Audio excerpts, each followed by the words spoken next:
Hello,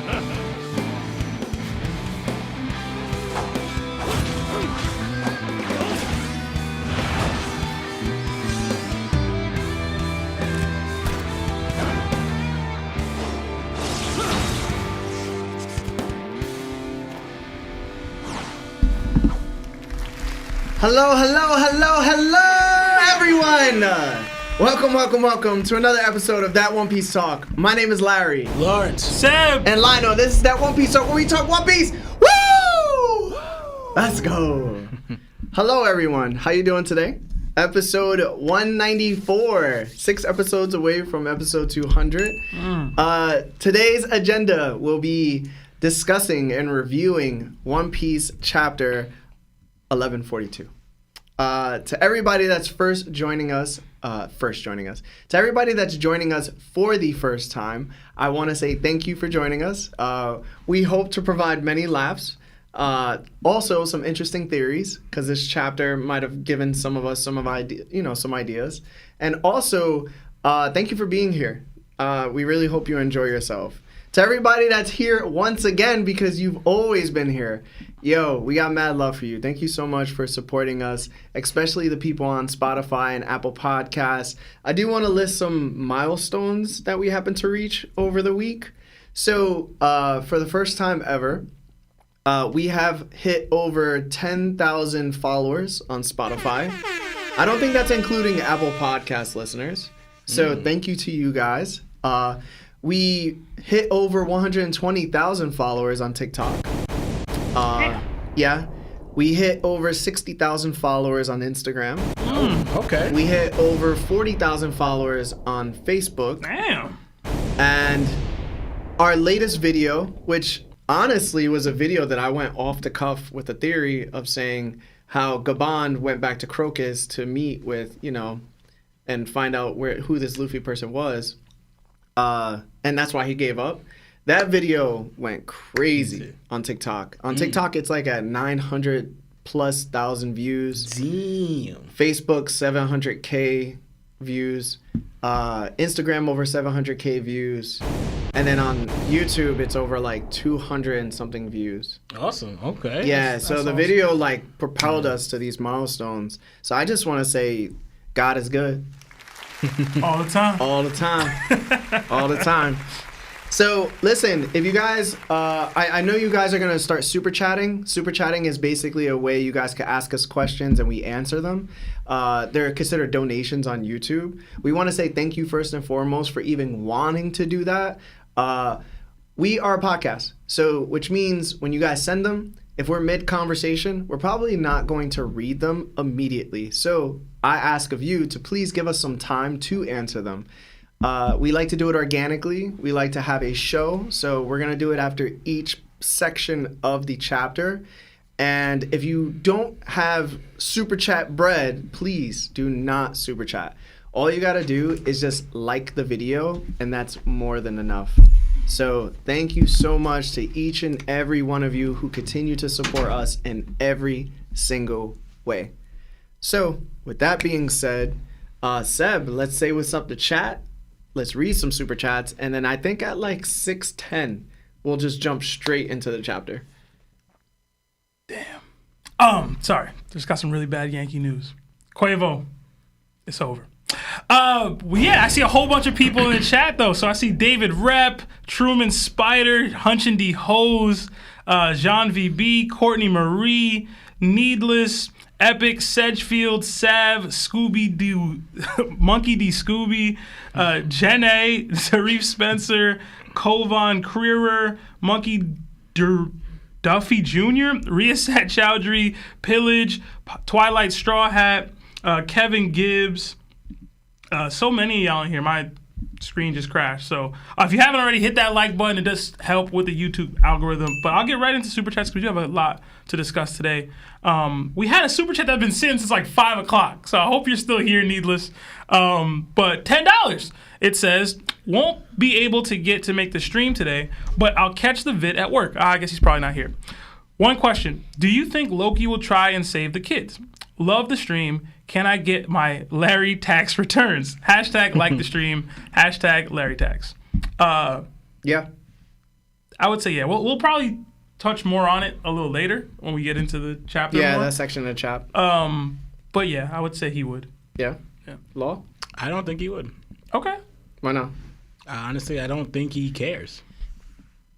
Based on his actions in this chapter, that's not far fetched either. I'll say, but we'll talk about He's it. like, those ain't my kids. Hush up, little What's girl. up, little girl? A lot of cats got that name. We got another two from Jay Darude. It says, "Who do y'all think could be a traitor?" Apparently, everybody thinks that there's a traitor because it takes somebody to summon the circle in order for people to get transported there. Right. Which I don't actually believe. That would mean that. So put it this way: when Saint Saturn pulled up to Egghead, there were no other godly knights that were on Egghead that we know of, right? He basically pushed that circle onto Egghead because he most likely been to Egghead before. Right. So that circle was probably placed there previously to him being there, and he just arrived through it. Right. Yeah. That's how I take it. My one issue with what you're saying right now is that pentagram would have been there for a long time, no? Or do they disappear? I would assume that they disappear, but it's kind of like how Kuma's double fruit ability works. If I've been there before, I can summon it again. I could transport you there. Yeah. Then that's fine. No, because also too when they first arrived, even with Shamrock and Gunko, who was in the room to get them there? Exactly. Yeah. You know, which would mean that somebody had to be there previously. Exactly. That was a godly knight. Exactly. Yeah. I felt like that was. I'm not gonna say. I felt like that was the most sensible way of thinking about it. I think wanting there to be a traitor just kind of means you need more from the story than you're getting, and I think it's enough right now. So. Yeah. But I'll be having bad takes, so. We all got bad takes every now and then. I don't think that one is, though. Another two from Anthony Herrera. It says the Blackbeard Pirates versus CP9. Who wins and what diff? They are referring to CP0, essentially. CP0. How they are now. CP0. So I guess the CP9 members as they are after the 2-year time. Blackbeard Pirates. It is still Blackbeard Pirates. Yeah, I believe so. I don't even know if the diff is increased for real, I'll be honest with you. It's Aokiji. You could remove Aokiji. I still think they got it. Be real with you. But I'm a Blackbeard guy. Another 10 from Yami Noho. Okay. What it do, family? How dare y'all say Shanks destroying Kid wasn't a 10 in... It's a lot of detail y'all left out, and that I'm ready for my theory to be shared. Probably our reaction to the episode when we watched it. That was so long ago. You said Yeah, wasn't that was a a while 10? ago, sure. He was, yeah. I reserve my 10s for peak One Piece, man. That was some really To good. me, that was like, to me, it was like we expected it. Yeah. In fact, we would probably be upset if it wasn't anything less. You know, I think if I remember correctly, the beginning of that episode was a lot of York and the Seraphim happening. Yeah. And then after the break, that's when we got into the Kid and Shank stuff. And that's the reason why we didn't think the episode was a 10. I don't remember. I remember thinking it was hype, but a 10, man, that's like going Mary's funeral. You know what I'm saying? Like I reserve my 10s for those kinds of episodes, but that's me. All right, next up we got 12 months at Nakama Status from Mama Kid. It says, "Who's your guys' favorite One Piece duo?" Favorite One Piece duo? I think it's easy to say Luffy and Zoro, but because It's really easy to say them. That's not mine, but I feel like it's gonna win. Like it would win a poll. Mine is Zoro and Sanji, personally. I just like the dynamic. I always have. Zoro on anybody really, but I have no idea. Yeah. I can't think of anybody. okay. I know I have a bunch of pairings in my head, Yeah. but I'm just like, I don't really like them all like that. I've always loved Zoro and Chopper's dynamic. I was going to say Zoro and Chopper. I absolutely always loved that like big bro, little bro dynamic that they have. I've loved it. Because on top of my mind, what I was thinking, because it was the hype when we saw them together both times. Well, I think one was filler and one was it. Ace and Luffy.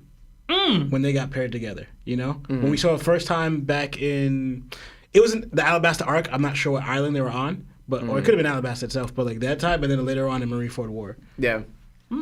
We did get another 10 gifted memberships from Roy Stokes. Roy, thank you, bro. Appreciate that, man. you. Throw the As Nakama always, fist up. man. Everybody in the chat, give a W to all these gifters. Yeah, we got another 10 from Rhett Pressler and another Thank 5 you. from Project Iceman. Thank you. Thank you guys so much for the Appreciate generosity. y'all, gang. Throw the Nakama fist up.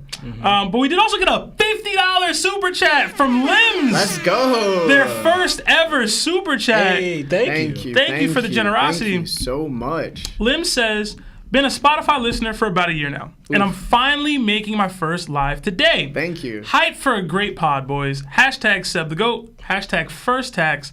Hashtag I have no rent money left. Don't see, Larry made it a special point to say if you don't got the bread, you don't got to send the bread. Hit the like button. It helps just as much as the super chats do. Trust me, it does. But thank you, Limbs. Listen, just talk to your landlord, bro. Put them onto the pot. Yeah. Be like, yo, this is why, yo. My bad. Oh, He'll man. understand. All Or right. she'll understand. We got a couple small ones, and then we'll go to the chapter itself. Yeah. 2 from Girthquake. It says super chat goal, Seb's BBL fund or Law's mukbang, which insane. But Oh, I do want to point out, the Gorosei wigs for the super chat goal that we had, so much harder than what I'm expecting right now. yeah. Yeah, man. Like, I'm finding out, like, even the wig maker that it's really hard to, like, get someone that's actually willing to do it. Shoot. So I may need to find it. Because I had somebody, like, currently, you know, trying to make it.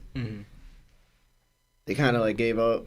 It'll happen, y'all. Some of these I things take time. gotta probably just do it myself. You think so? Yeah, I gotta find out a way to do it. I could probably hit up some people and see what's up if you need me to. Yeah. Okay. I'll ask around. All right. I feel like I have more connects in the cosplay community than you do. You be doing drag queen shit? No, I'm kidding. All right, I'm playing, bro. Go ahead, bro. The other 2 from Thorthop Pounder. Where's the other Lawrence? Hashtag bust it open for Odin. Lionel actually got the I love Odin so much I can't slander him disease and is sick right now. Yeah. He's like really sick though. Yeah. Like legitimately, Yeah. when I saw him this morning, or this afternoon, I was like, bruh, you not go to the doctor. So, Bruh, I just see somebody's super chat. They said, I'm at Wendy's right now. Law, you want anything? I want 2 number 9s, a number 9 large, a number 6 with extra dip, 2 number 45s. What's he say after that? Oh man, I lost it. Oh man, I lost it. But give me your order, bro. Well, shit, that's my order. I'm good, thank you. Appreciate the I guess thinking about me, but I'm good. That's All fine. right, let's get back into the chapter, bro. All right, let's get into the chapter. Guys, I will come back to the super chats, okay? So please, just give us some time to get to them. We're going to speak on the chapter now. Other than that, you guys ready? Yeah. Yeah. All right, let's get it. So, today's chapter is titled, What I'm Afraid Of. We are back with Yamato's pilgrimage in the cover story. The caption at the bottom reads, Give back the sword and the girls. Thunder Bagua. In this cover story, Yamato is shown saving Page 1 and Ulti. She is upset with Who's Who for stealing Yasui's sword and kidnapping women. In response, Yamato uses Thunder Bagua on him, and Who's Who takes a direct hit. So, guys, what are your thoughts on the cover story this week? And we'll start with Law.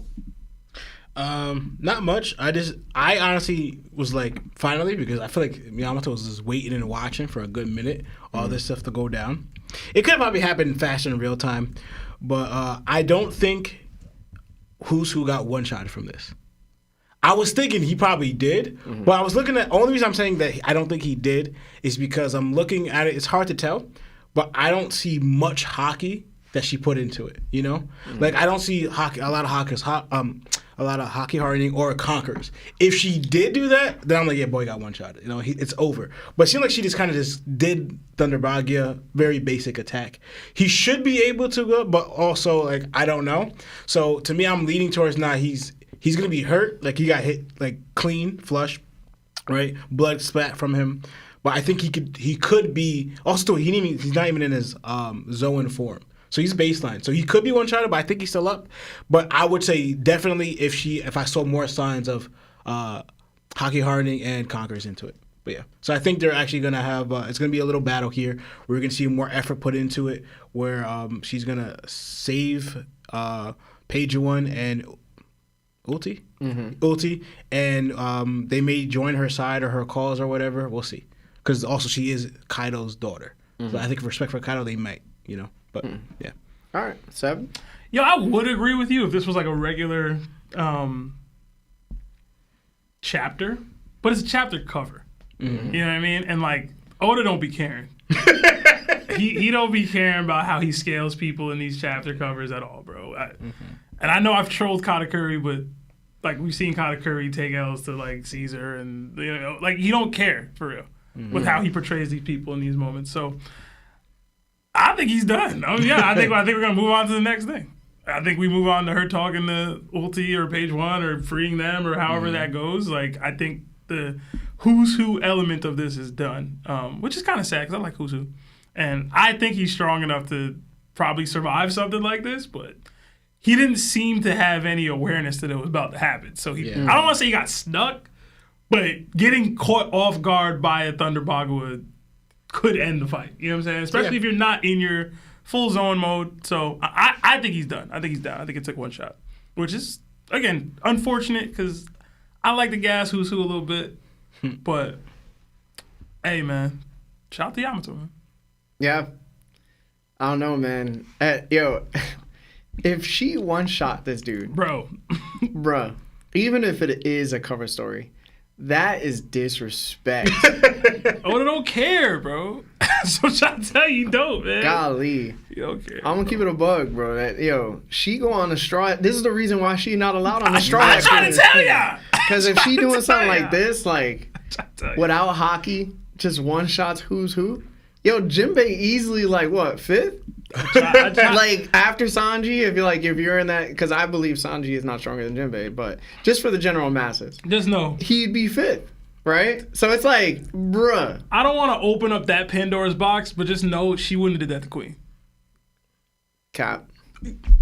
Alright, bro. Cap. Alright, bro. Go ahead, man. Go ahead. Yamato hits way harder than Sanji, and it's not even close. Bro, she not one-shotting Queen. With Haki? She's not one-shotting Queen. Alright, man, whatever, bro. I don't think she's one-shotting. She's not one-shotting Queen, bro. The Queen hate is insane from you, bro. It's crazy. It's insane. Okay. All right. Oh, you done? Right. Yeah, that's all I gotta say. I'm not getting into it, bro. That's fine. I'm not getting into it. That's fine. We're just gonna leave it at that, bro. That's growth. It's not growth. That's growth. Avoiding an argument that neither of us will agree on. Yeah, that's growth. Not willing. I'm giving you a compliment. Dive into the ignorance. I can't give compliments anymore. That permeates from this Queen. It's not even Queen gas or nothing. Yes. Whatever, bro. Whatever. Anyway. Another 5 from Mr. Pumpkinhead. I like the stream, and now my girl is yelling at me about micro cheating. Should listen to say Larry. It's crazy. We do have a massive male following, and I understand that all of us think that way, right? But women don't see it that way, bro. They see it completely different than we do. So... Oh, man. Shout out to the 4 women in chat, if there's even that many. One of them probably transitioned over. Now don't watch the stream. Let me avoid that one. Anyway, another 2 from Johnny Blort. It says, "What are your top 3 One Piece openings / songs?" It's the wrong pod to ask that question, man. bro. You got it. I'm gonna be honest, bro. Go to the One Piece podcast and ask them. Because I'm going to be honest, we don't watch the anime openings. There was a couple Especially not me. There was a couple from back in the day that I really liked. Was it We Are? During the Water 7 arc or whatever. I really liked that one. The OG one, the 4Kids dub one, I always give it some respect because I loved it. Even as bad, as corny as it is, I loved it. We Go, I remember, but I don't know if I would have put it in the top. I didn't really care for the superpowers one, so I'm just naming the ones I remember off the top. But I don't remember. You're doing better than me, bro. Word. let us know which ones y'all like. I don't watch any opening. There were some that I really did like that I didn't even skip. I just don't remember their names, and it's so long ago. I haven't binged One Piece for real since I was in like high school. So, my bad. Number 5 from Rono Ronan. It says, "Miss the whole fam. Let's get to the cooking. Like the stream or get these hands, JK, but nah, for real. Go like the stream. These guys work hard. Hashtag goats." Thank you, Rono Ronan. And that was Rono Ronan's 20th super chat. So that's extremely generous. Yeah, I be working, bro. Thank you. We got one from Trent. Did we? Yeah, the boy Trent, Hey. man. Trent, dog. Consistent. Every It's week, crazy. man. Consistent. Yeah, $100 super chat from Young Bull Trent. Thank Hashtag you. free Trent in the chat, y'all. Yeah, man. Hashtag free Trent. Thank you, Trent. Yeah. Appreciate you, bro.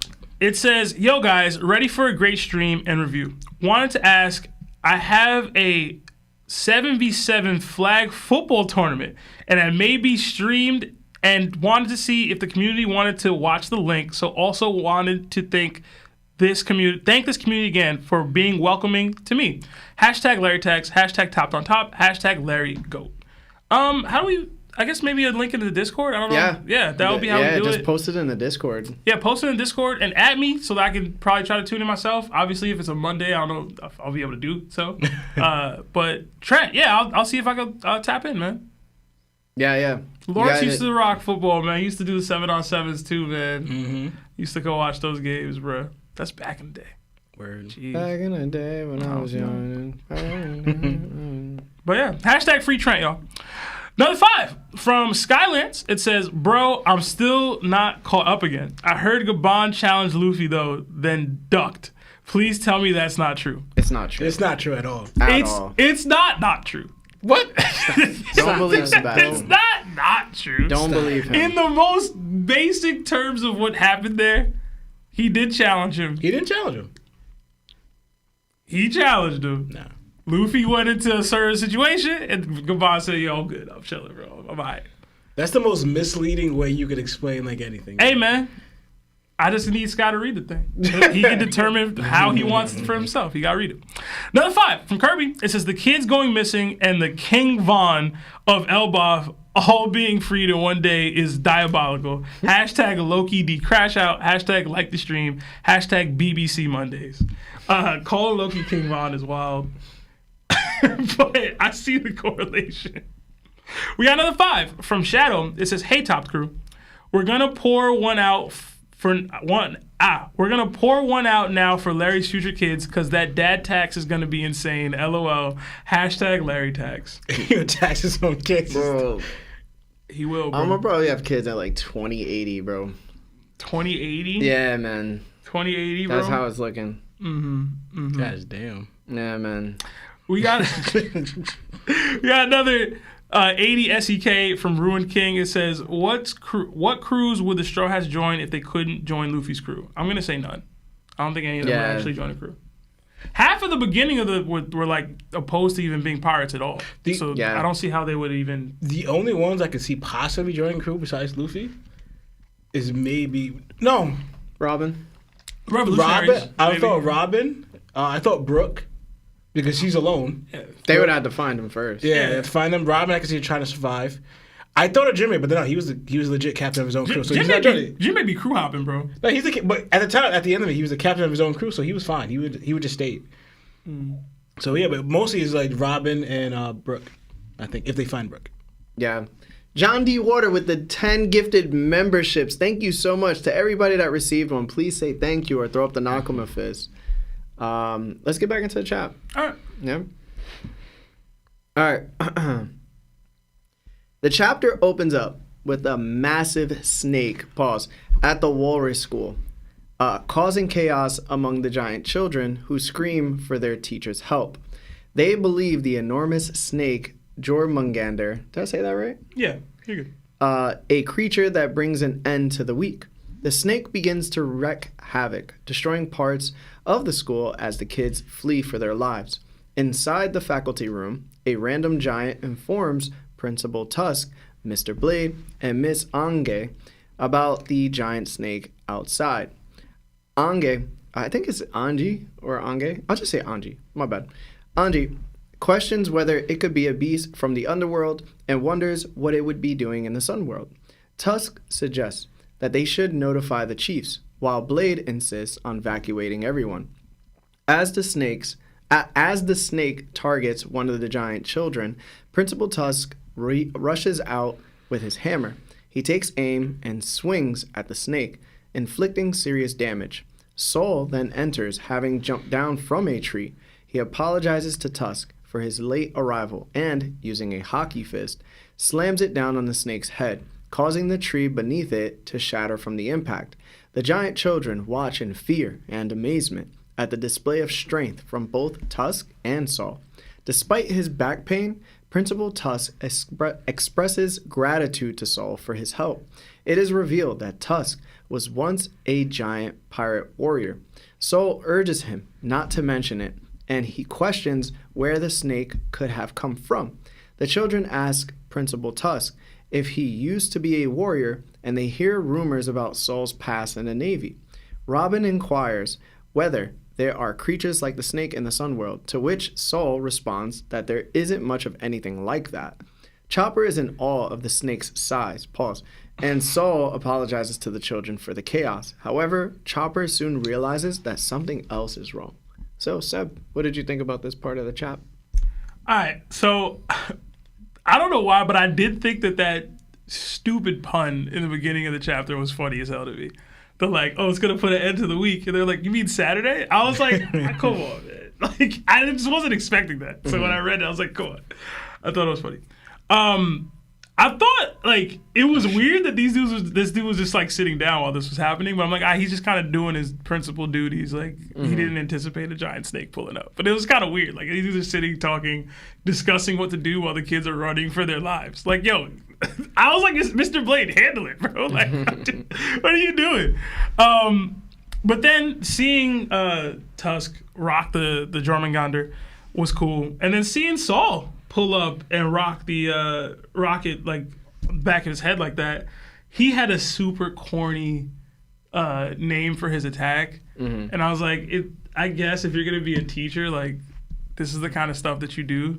Midterm X Slam is terrible though. That like the other pun worked. This one was like so cringe to me. But shout out to Saul, still using hockey. I know he was a vice admiral back in the day, so it shouldn't be shocking to anybody that he's using hockey. I feel like people were like, what? You were shocked that he was using hockey? I'm not shocked he was using hockey. What? I'm just shocked that he was that strong. We don't know how strong this thing is, bro. Yeah. Yeah. But yeah, I wasn't shocked that Saul could do this, but I didn't know what this thing was exactly either at the time, so whatever. So, and then the finding out the dude was a former giant pirate was really cool to me. It's like, what do these dudes become or do after, like, they retire from pirating when they're in Elbaf? And, like, apparently you could become a principal of a school, which is pretty cool. After that, I was like, yo, the gym teacher got bodied because... We didn't get to that part. Oh, we didn't? Oh, I thought we did. No. My bad. Mm-hmm. Did we not? No, he stopped right. Right before that. Right Okay, yeah, my fault. All right, then I don't have anything else really. All right, Law. Yeah. So honestly, I was thinking when I was reading this, I wonder if all that the children are about to go through, right? Is it as well as all the giants, the adults too? Like we see how all these things are coming down to the island, right? I wonder if all this is going to like help them find a balance in with like, you know, with their ideas of things, of like how they want to choose to live their lives, right? Because yes, okay, you know, they mentioned earlier on previous chapter about how we see how the kids like heavily insults, violence, pillaging, war, they're wrong, right? Yeah, of course, they're wrong. Those are bad things, right? But the idea of training to be strong to protect yourself, your loved ones, your home, people you care about, things you care about, your country, whatever, right? Those results are not really bad in themselves, right? So I think of finding a balance, right, to keep those things safe, strength is needed, especially in the One Piece world where you're living on. Something that's gonna happen. Because now, if you follow that that thought process where like they're not training at all in a week, Saul and the other ones, they coming up to this thing, they saved you But if they were like you guys are just fodder. You just picked for, anyone that's strong, anyone that's strong to come take you guys out. So a balance here is needed for these kids to understand. Like, all right, you don't want to teach them about war. You don't want to teach them about insults, about violence and privileging. That's fine, right? Don't teach them those things. Teach them the right way. Like, all right, strength is for protecting your family. Strength is for protecting people you care about. Strength is for protecting your loved ones. It serves for righteousness, not to privilege, war, and just violence, just to pick on others. Right there. So, like, definitely is needed because, especially in the One Piece world, we always talk about war. If you want to protect something, like they always say, like, we're going to destroy Marineford. No, you're not. The pirates would always say, then try and protect it, So it shows right here, the One Piece, the world, they're always telling us, you need strength to protect it, to also, part of it, to live free, right? Living free from fear, living free from worry, living free where, like, someone can't take this away from you. Someone can't destroy what you care about. That's part of freedom. But you need strength to back it up, to support it, to it. So hopefully, it brings these kids in mind, because I don't know what the adults are thinking now, too, because some of them, they're still in those ways. But you guys at least have the strength to protect yourself somewhat. Where these kids, they're not being raised at all, except one, Gaban's son, Is he going to be your only protector, your only warrior, because he's not giving up on that, So I think hopefully they find a balance where you could still, like, do both, like, still seek peace, still trade, but also be strong enough to protect all those things that you want to do in the first place, right? I almost forgot Saul was a Marine Vice Admiral, like, until I saw this point. Like, it completely escaped my mind that he was until I was like, oh, yeah, that would explain it. And then also hit me.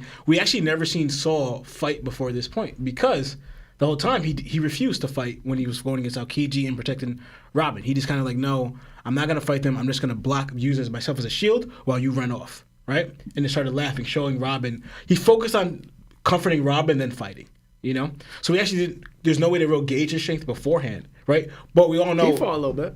He did? Yeah, he lifted the battleship. Yeah, I was going to say, I remember him lifting the battleship. Okay. I don't remember if he was throwing hands like that. Yeah. No, he wasn't throwing hands. He fought back. He ain't like fight though. Okay. Yeah, he like threw the battleship. Mm-hmm. Right. Yeah, okay. All right, that's one thing. To fully gauge your strength is probably a little difficult if that's all you're doing, because we know to become like an admiral, they said you have to master a certain level of hockey to do so. And I'm guessing it's probably hockey hardening or whatever, what we see from Saul. If he kept training or whatever beforehand, we don't know. But it's good to see that he's actually able to do that. And I liked how, because I know a lot of people as soon as they see hockey hardening with some type of extra effects with lightning, they all think, oh, Conquerors.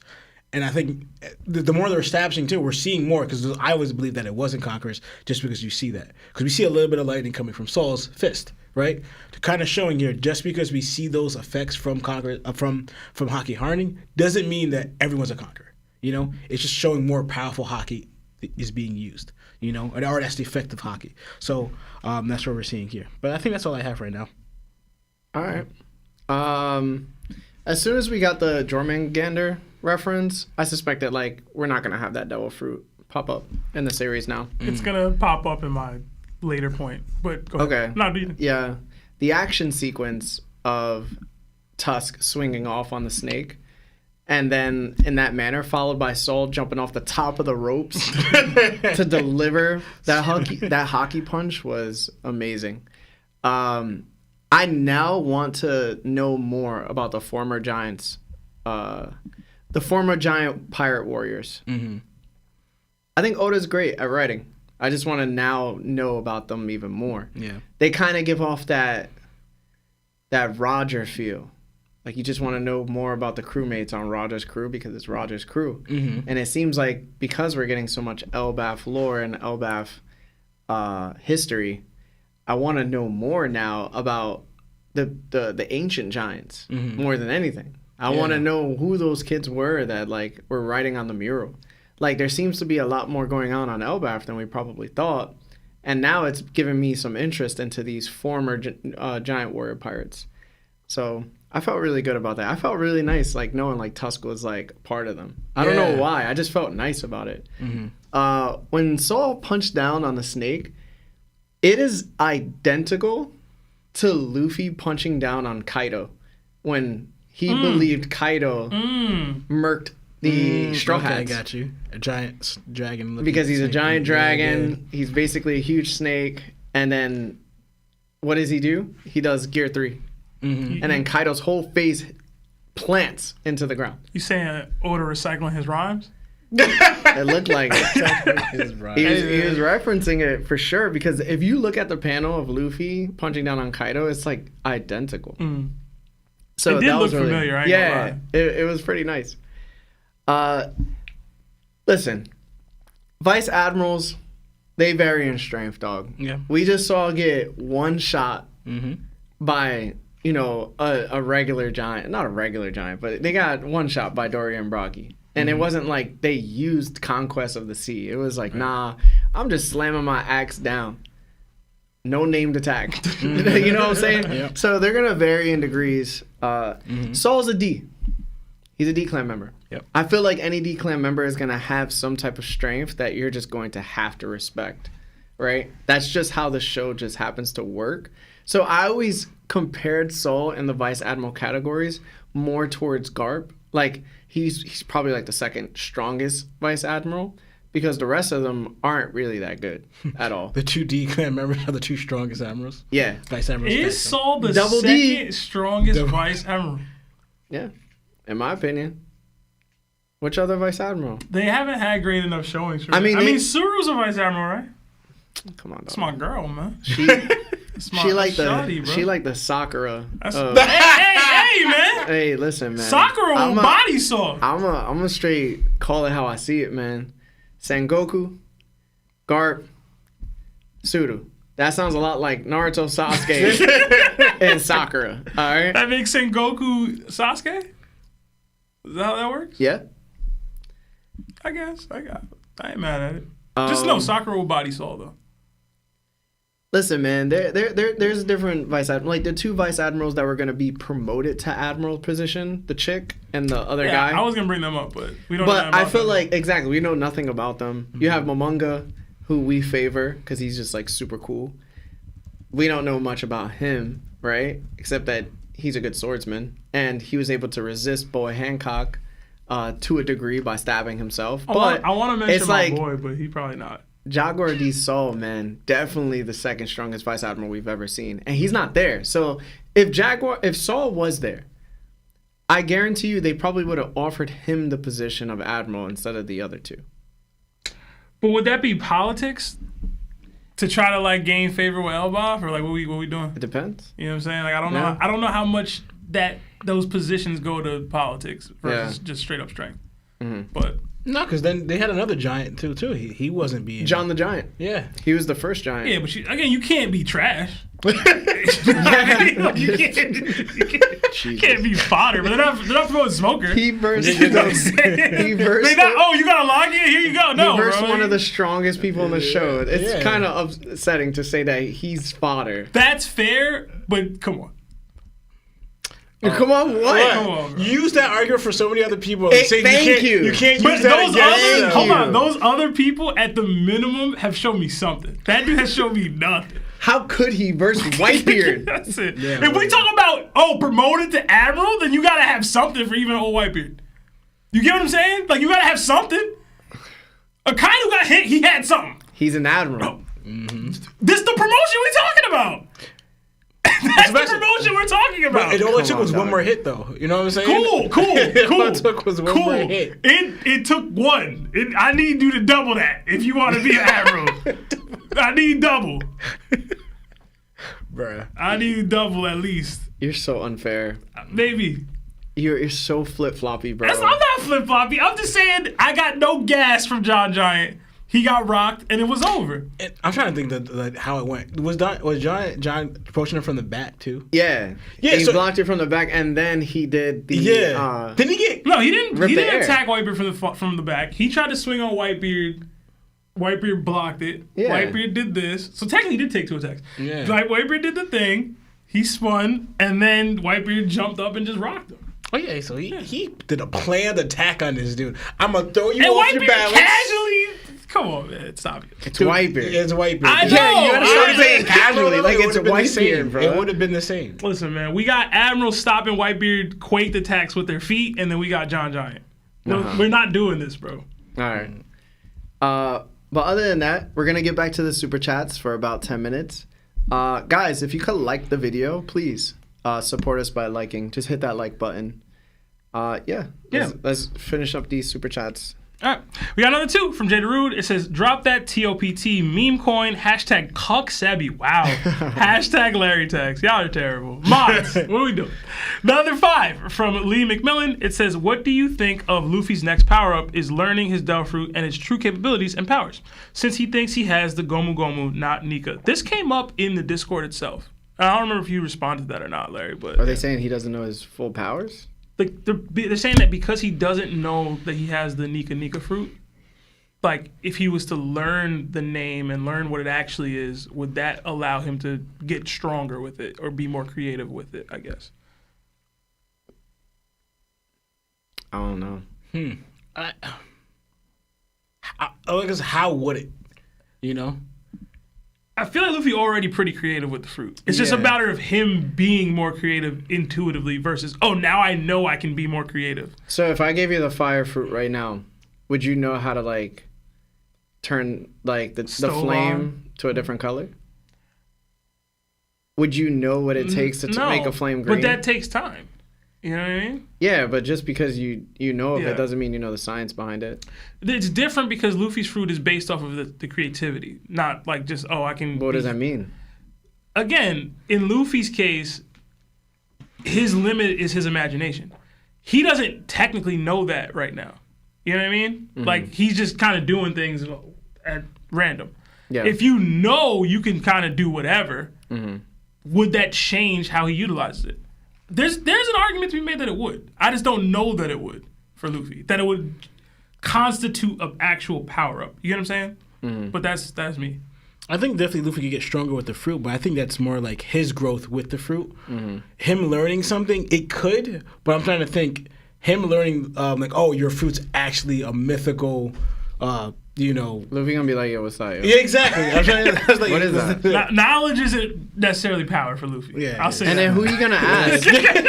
Goodbye will be the only person who can probably tell him. Luffy gonna be like, yo, Robin, you know what this is? She gonna be like, yeah. It's like Sanji might be the only person that can help him because he read the Devil Fruit Encyclopedia, and then he gonna be like, wasn't in there.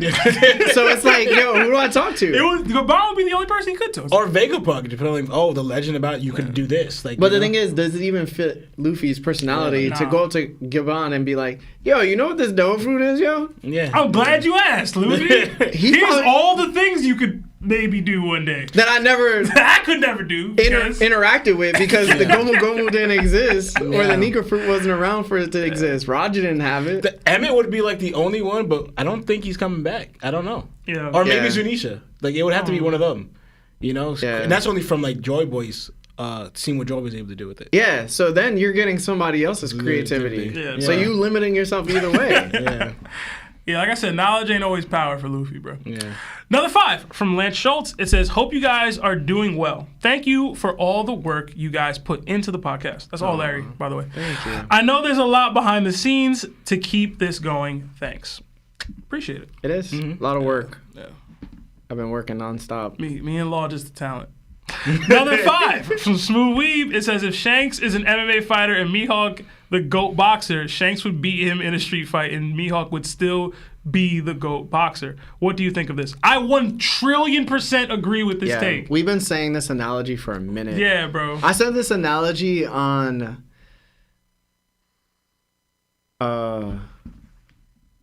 D King. I Am D King? Yeah, I think it was a while ago. I said it on I Am D King's you made like a Mayweather McGregor. Yeah. It was like a whole thing, man. I was like, yo, if Conor McGregor stepped into a boxing ring with Floyd, he's gonna get whooped. But I was like, yo, but if Floyd stepped into a street fight or an MMA fight with Floyd, it's gonna be over very quickly. Yeah, you're gonna take an elbow to the face, man. Yeah, and that's how you have to look at it. Yeah. Another 10 from Roberto Figueredo. It says, hey guys, how are you doing? I made it to Tennessee safely. Hey, by bus, but I got to say the experience sucked. Dang, sorry, man. Also, we made it in the English dub and the sub of One Piece is caught up equally. Yeah, I saw that. I sent it to Charles. I've been to Tennessee one time. I enjoyed myself, so I'm sorry that you didn't enjoy yourself. Is that where the Tickies are at and stuff like that? The what? No, never mind. No. I don't know what that was, bro. Shonen said something, right? I think so, yeah.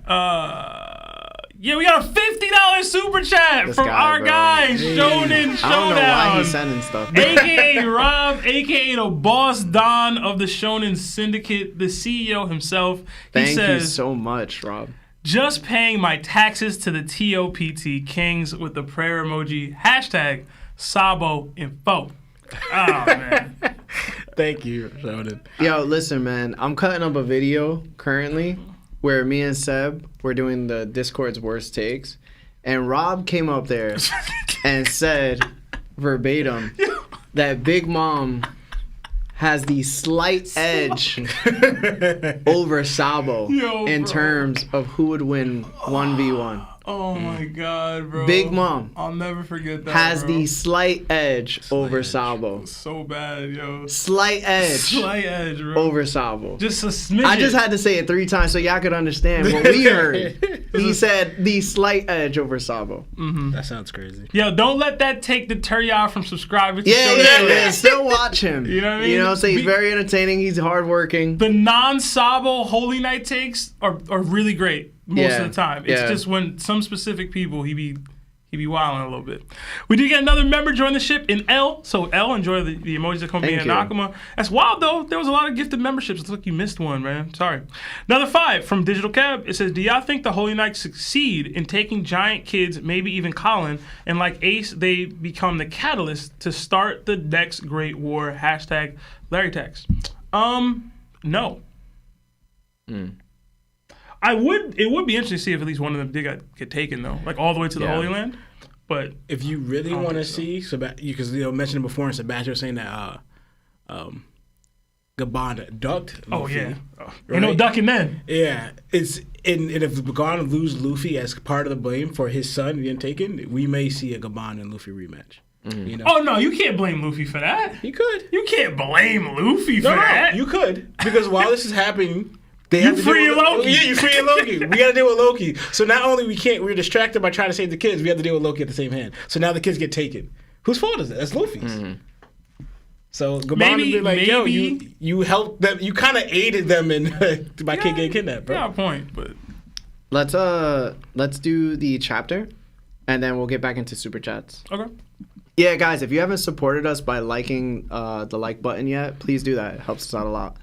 All right, let's get back to the chapter, and then we'll get back to super chats. So, for the next part of the chapter, we enter the Walrus school. The gym teacher, Mr. Wolf, who had been the giant protecting the children from the snake when it first arrived, is badly injured. Everyone is eager to know what happened, but he doesn't want them to worry about him. His focus is solely on the kids. He informs them that teacher Ylva and others have wandered off somewhere. A giant child asks if Robin is Luffy's friend, and she confirms that she is. Immediately, the giant child backs away, prompting Robin to question what Luffy did to him. Sol takes off running in search of the others, and Mr. Wolf warns Sol not to touch the children. Confused, Sol asks for a direction in which they went, and the children direct him towards the beach. It appears that the children are asleep and won't speak to anyone. Robin is puzzled, wondering how they could be walking if they're asleep. Principal Tusk believes they should blow the horn to warn the entire country. Sol thinks Tusk is being excessive, but Tusk responds that this is an abnormal situation. He then tells Sol to look at the forest, which leaves Sol shocked. When the horn sounds, Robin and Chopper are taken aback as well. They witness monsters of unimaginable size, leaving Sol and Tusk awestruck. Children begin to collapse nearby, and Anji is confused. Robin and Chopper have no idea what's happening, but Chopper expresses a desire to be let down so he can analyze the situation. They all agree that their first priority should be stopping the children and getting them to safety. So, Law, what did you think about this part of the chapter?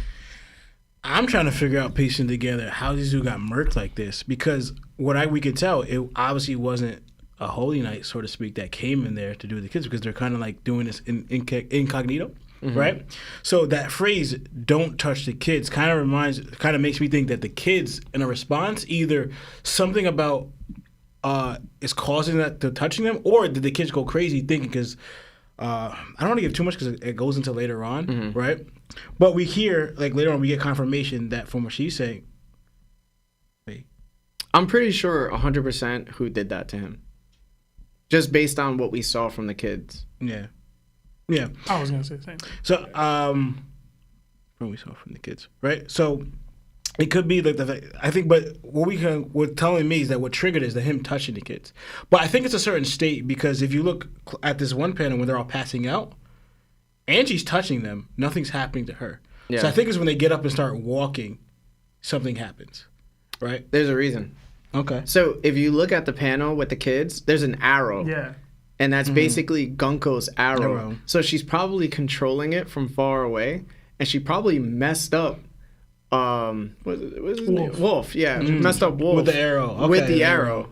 When they're touching, okay, to defend the kid, and make sure the kids go down. Okay, yeah. That makes sense. Because that's how they're moving forward. They're moving forward while being asleep because the arrow's pushing them forward. Because when she used it against Loki, he basically was like, "Yo, you're gonna do this, and then you're gonna go that way." Yeah. And she was like, "Yeah, that's what I'm gonna do." That makes sense. That could be the arrow doing that when it gets up. Like that makes more sense because he probably just thought you touching the kids, but it's not necessarily unless she controlled the arrow when the kids are walking to do it. We'll figure out more. And I thought it was funny that the kid that asked, "Are you one of Luffy's friends?" that backed away. So in case no one realized, that's the same kid that when Luffy was swinging on the swing, right, and he was going too high and they were terrorized. He was one of those kids that was crying like crazy, wanted to get off, that Nami hit Luffy for it. So there's two kids there, and he was one of them. So he's blaming like that traumatized from Luffy because like, all right, he was swinging too high in the swing. So that's where that came from. Little man, soft as hell. Yeah, word. Like you a giant, you know what I'm saying? Okay, you gotta stop. Nah, man. Just because you're bigger don't mean that you tougher, bro. When I was a little kid, bro, we used to swing to the top. You know what I'm saying? We used to try to do flips on the swing. These Elbaf kids is getting raised in too soft, man. Soft, man. Too soft. A little bit. And just like kids in real life. Let me stop. I'm done. Sound like an old man. Yeah. But I think it's funny that, like, I guess because I don't know what's going on with Walrus's experience, but his quick nature is to always inform the village chiefs. Oh, you mean Tusk? Yeah, Tusk. Right? He goes back in when they first see him. Right? When the map of whatever they tell him the whole situation. Should we inform the village, the country, the elders? And then should we inform the chiefs? And now in this situation, we got to inform the chiefs. And so I was like, yo, this is kind of overboard, don't you think? And he's like, nah, look at the situation here. Like, it's not just that one we have to deal with. We're dealing with, like, a bunch of different creatures. We got to let the country know. But I wonder, like, through his instinct or what he was dealing with that, to involve the also, if the kids are involved in here, and it's obviously, like, yeah, we're a teacher in charge, but to protect the kids, we got to involve the whole warriors to deal with this threat, you know? It's maybe more than what we're thinking about. But yeah, that's all I have for here now. All right, Seb? All right, so I thought the same thing, similar to both of you guys, but I went a little bit of a different direction. I thought that, I guess some way, however the devil fruits are working, the reason why Mr. Wolf said don't touch the kids is because they mentioned that another teacher that we haven't seen is missing too. I thought maybe he saw her touch the kids and then she fell asleep or whatever and started walking the same direction as the kids. Because it's like, okay, you can't touch them because then you're going to fall victim to the same thing that's happening to them, so you can't touch them. That's where my mind went. I don't know if that's exactly true. Am I wrong? What's up? Well, I want to mention, so it sounds confusing because it kind of sounds like they're naming a teacher here, but that's not a teacher. Oh. It's just teacher Yulva, right? And the others are missing. That is a giant student. Like, when you see right here, that's her. Okay. That's her. That name is her. Right. Because it goes back, if you go back to, like, you'll see it later on, that they kind of name her and they named her beforehand. So this is teacher, comma, Yulva and the others. Why they singled out her name, I don't know. Sorry, that because when I first read it, I thought it was like a teacher too. And then I realized, no, that's the same name as that little girl here. Unless the teacher and her have the same name. Thanks for clarifying. Yeah, because I definitely misread that. I think a lot of people misread it. Yeah, no, I did at first too. I misread it at first. Right.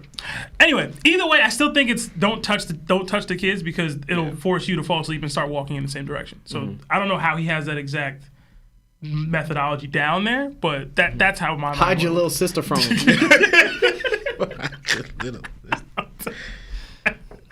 Oh man, he got bodied though. So we mentioned Gunko's ability. I don't know if it was exactly Gunko who did this to him, but It's very possible because he got. I mean, Loki had similar damage done. Yeah. So I'll say it's probably Gunko. Beyond that, I thought the same thing. Like, yo, this dude be blowing that horn, man. He's ready to blow the horn for whatever. But at the same time, it's kind of wild, right? Like the kids are being abducted. You can't touch them. They're falling asleep. Blah blah blah. I was trying to figure out the falling asleep thing. Like what? Like they're passing out. Mm-hmm. So why is that? Like, are they dying? Like what's exactly happening when they pass out? Because they're just walking, and then I guess when they're touched, they fall or whatever. Like, what's the ramifications of them not making it to the ship? Because obviously Gunko and the others aren't gonna just be, oh man, they didn't make it to the ship. Like, there's got to be something, right? Something that needs to be done again. It also reminded me a little bit of Punk Hazard. Mm-hmm. And I know Chopper probably having flashbacks. Yo. Because he had to deal with gigantified children not acting in the way that they're supposed to be acting. And so right now they're sleeping, but if they start crashing out again the way they were on Punk Hazard, Chopper gonna have to deal with the same thing all over again. And fortunately he has some experience with it, but in general, he probably having some flashbacks here. I didn't have much beyond that, but Mr. Wolf, if you could talk, you ain't do enough. I'm gonna just be real with you. If kids are getting abducted, I need you to be dead for you to not be doing anything. But that's me personally. Like, these are the children of the people that live in this nation. You having conversations with me about what's happening, like, yo, you need to be. And maybe I'm being unfair to him because he clearly tried. Yeah. He tried. He tried something. Hey, man. He looks I'm gonna need you to try a little harder. My kids is at stake. But that's it for me. That's probably unfair to Mr. Wolf, but I don't really care. I don't like gym teachers. All right, so in the beginning of the chapter, they were questioning how the Jörmungandr ended up being in the Sun World. Anji, I hope I'm saying these names right. Anji was stating that this is like coming from the underworld. You know what I'm saying? So it was assumed to me, because it's confusing. Sol kind of says these type of creatures live within the Sun World, but Anji was like, nah, this came from the underworld. So I don't know which one to believe. Maybe the translation is off, or my reading comprehension is just not up there right now. But once I saw that Gunko could use her arrows to help beings travel with it, I already assumed that she made an arrow from the underworld after she landed on the branch, because she flew with her powers, right? She probably left an arrow under and then took the Jörmungandr and brought it up top through like the air using an arrow. And that's how it came through to the Sun World. And she basically planted it there so she could put it at the school so they could deal with the snake in a natural way and then lure the kids away as it was attacking. She probably thought that no giant could like handle it realistically, because she was like, yo, there's probably no former giant warrior pirates there. And then it just happens to be Tusk and Sol. So maybe they were misinformed about Sol overall. Maybe they didn't even know that Sol was there. You know, he's probably been hiding for a little bit. So it's like dead in their eyes. Yeah, and they kind of don't know what's happening on Elbaf overall, right? They just arrived there and was like, all right, bet, let's do this. So I could see like how that snake got there because of the panel with the kids. And that was interesting to me. There's a lot of like talk about the elders, and there's a lot of talk about the chiefs. Yeah. And we keep hearing this non-stop. But we only know of one chief, and it's Yaru. So it's like, what are we going to do with Homeboy? Where's the other chief? Are we talking about Hadrudin? Are we talking about maybe when we go to the heavenly world, there's going to be chiefs and the elders that we just don't know about? Like, who's up there right now? Because we're going to see later on in a chapter something's going to happen, but it's like, are they aware of this horn? And if so, is everyone on Elbaf going to take action? And that is so exciting to me. I really want to see the giants assemble like the Avengers and come together and be like, yo, we're going to assume that Loki or somebody is doing this. And nobody would just blow this horn if it wasn't a call for us to act abnormally. This is a dire situation that they have a horn for just in case the tree is going to be taken down. This is the world, right? This is Yggdrasil. This connects everything together. This is our life. This is how we live. This is our culture. Like, if it's being taken down or it's in danger, we need to act appropriately. So let's assemble. And I really can't wait for everybody to just start coming through. Because I feel like we're going to start seeing the most interesting characters we have just never seen before, because they most likely never leave Elbaf anyway. They probably just chill nonstop. They probably like one of those Southern people, right? Where they just sit at home all day and just drink. You know what I'm saying? But they got really strong hands, or like My Uncle Richard, bro. yeah, like they're just naturally gifted physically, and then they're gonna probably have some characters too. So I'm really excited to see what more Elbaf has to offer for us. Yeah, go. No, I'm gonna say honestly, just to add to the thing about the elders too, because like hopefully they are the ones that they were the ones at heaven, or that they're chilling. You know, it's the lower underworld, sun, and then because also too, they're the ones that fought the idea that King Harold wanted to do. They were in against it. Like, no, they wanted to stick to, like, you know, the old tradition of Elbaf. So you're going to see there should be, and they're not going to be in their prime, but the prime example of what the warriors of Elbaf represent should be them. They're probably a bunch of them are probably former pirate warriors, like the pirates. Yeah. They probably like, yo, I'm an old dog. I ain't trying to learn no new tricks. All right? Like, Don't be coming around here. They like Dory and Bragi OGs. Yeah. You know what I'm saying? Yeah, man. Like, Yeah, they should be.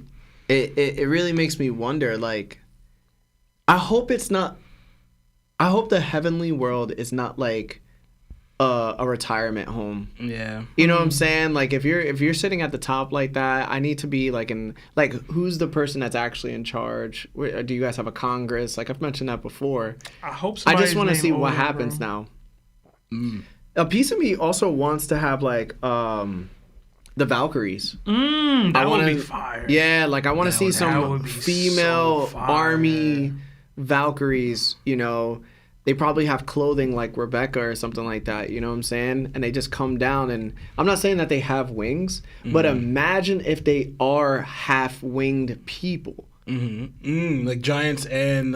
Yeah, because we haven't seen like a giant hybrid of a winged person. So it's like, yo, imagine there's like low-key Lunarian giants up there too, and now we're talking about like, yo, like we're stepping into fields where like, yo, you really can't mess with Elbaf, because we do have something here that like we just haven't shown anybody. Yeah. But these are just in case moments. The same way in on the Red Line with Marijoa, there was these Gorosei, but then all of a sudden we got these Holy Knights. Maybe Elbaf has their own type of Holy Knights because they've been around for thousands of years. So part of me would really love this, but a second part of me kind of want, like, you know how we had the complaints that the Straw Hats were getting too much additional help in, not Wano, Egghead? Like, there was so many outside forces that were assisting them. I kind of wanted to just, like, y'all got to deal with it. I kind of wanted to be like, yo, y'all got to deal with it. And maybe even whatever happens, maybe Luffy freeing Loki will force them to have to deal with even the elders of Elbaf on their ass. You know what I'm saying? But, like, if it's going to turn into this whole thing, like, do we want... They might need it, but do we want the Straw Hats to get this assistance from on high, from the elders of Elbaf? I don't know. Maybe this is just me being selfish and wanting them to have to deal with it all themselves. But I get what you're saying, but I could also see if they see, like, for example, what Ripley said. Her heart was racing when she saw Luffy in that form. It could be the fact that, like, you know, they see Luffy in that form, like, oh, I want to see what he's able to do. So they don't step in, so to speak. Like, if you're what we think you are, you should be. if you're the man in that mural, I expect some things. Yeah, it's like, you know? Or you may even have someone like, yo, I want to test my strength against you. You know? I want to see if you really are what our legends tell you. Are you strong enough to do that? Because if you can't even beat me, you can't even... Because if they're supposed to be that old mentality, how would you not want to find out Nika's strength? You know what I'm saying? That's because that's how they are.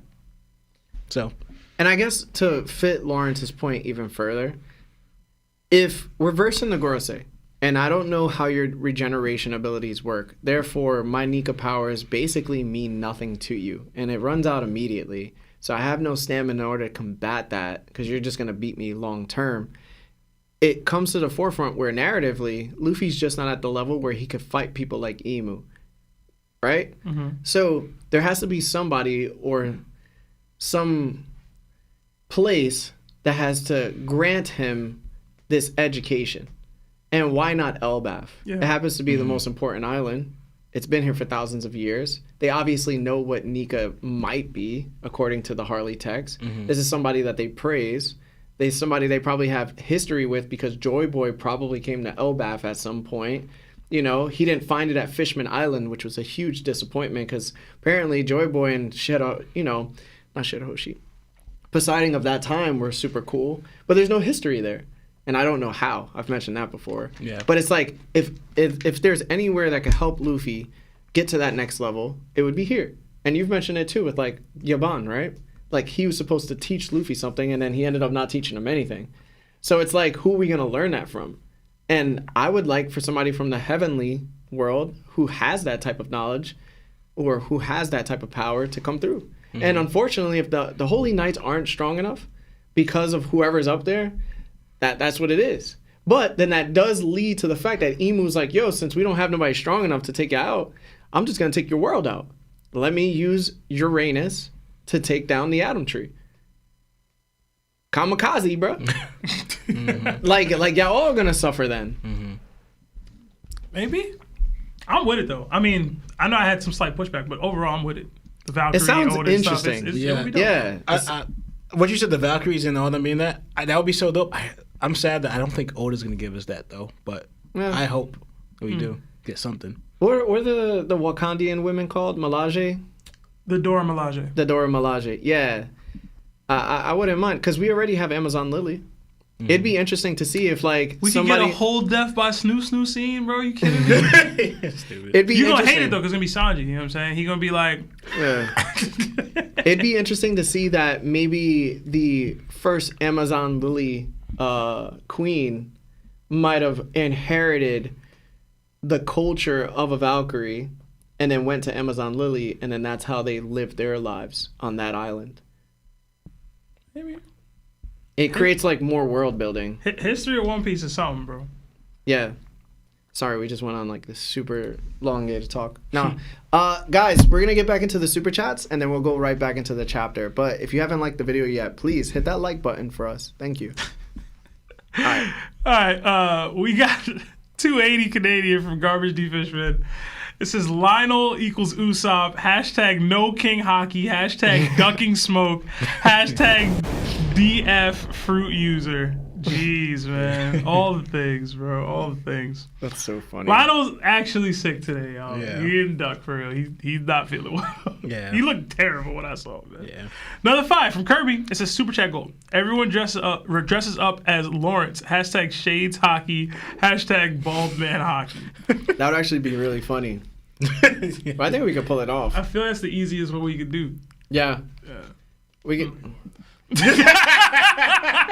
They heard you, Marv, or not? I want to be part of that one. Yeah. That's funny Just as like hell. me. That'd be funny. Is that Another 20 from Sick Gamer. Thank you. It says OP is the best series to watch/read in retrospect. A lot of things that people disliked as it came out turned out to be great developments for later.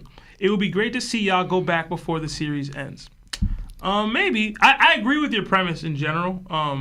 I've always said that One Piece is better on binge, but it's also even better on rewatch because there's just so much more context that you have for scenes. Like, Yeah. I've loved Marineford even more now that I know that Ace was probably one of the lights that were chosen to be extinguished by the Garza. That he was potentially a Joy Boy candidate. Like, all those things now, like, make Marineford better to me. So, Maybe we can have that one day where we, like, off the pod, just react to, like, multiple episodes in a row, like 4, and then just do our thing. That would be Yeah. super interesting. Be pretty down. Yeah. Twins ain't never gonna be a part of that stuff, man. what? Another 10 from Futon AMV 636. Hey guys, it's funny for me how everybody speaks about Usopp being drunk, but not about the big jump he did. And this is the first time I saw Usopp do that type of strange. Hashtag God Usopp. I don't know what you mean. Big jump. Big jump? Did he make like a large leap? Is that what happened? Probably to punch the sword hilt. Was he already on I something? feel like he was standing on something, no? Yeah, I think he was standing on. I'd have to go back to the chapter. I don't remember, bro. But thank you. Yes, thank you. Yeah. Another 5 from Dumb Society 64. Yo, guys, it's dumb late, but package is finally ready to be shipped tomorrow and should be there for next week. Please be on the lookout with eye emojis and a fire emoji. All right. Let's remind each other. Yeah, I'll try to text you. It's funny. I was gonna hit the PO box today, but I don't think anybody had said anything about anything being there. So let me just put it on the calendar now. Mm-hmm. That way I know. Yeah. Another 5 from Nacho Madness. It says, "Sup, gang? Got a dope theory about Chopper and how I believe he is the forest deity using Norse/Celtic mythology. If we get into calls, #Larry tags." It's funny because I saw a thumbnail for something like this.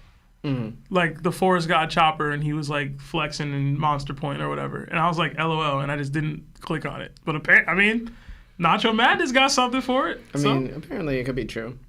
His devil fruit is a mushroom. It's a fungi. That's true. And there's probably some deers that are in Norse mythology. Well, we'll see. We'll see. Another 2 from Off-Brand. Birdcage would go crazy in Elbaf. Dofi for Nakama. I'm a Dofi guy. I don't think his birdcage gets stretched that far.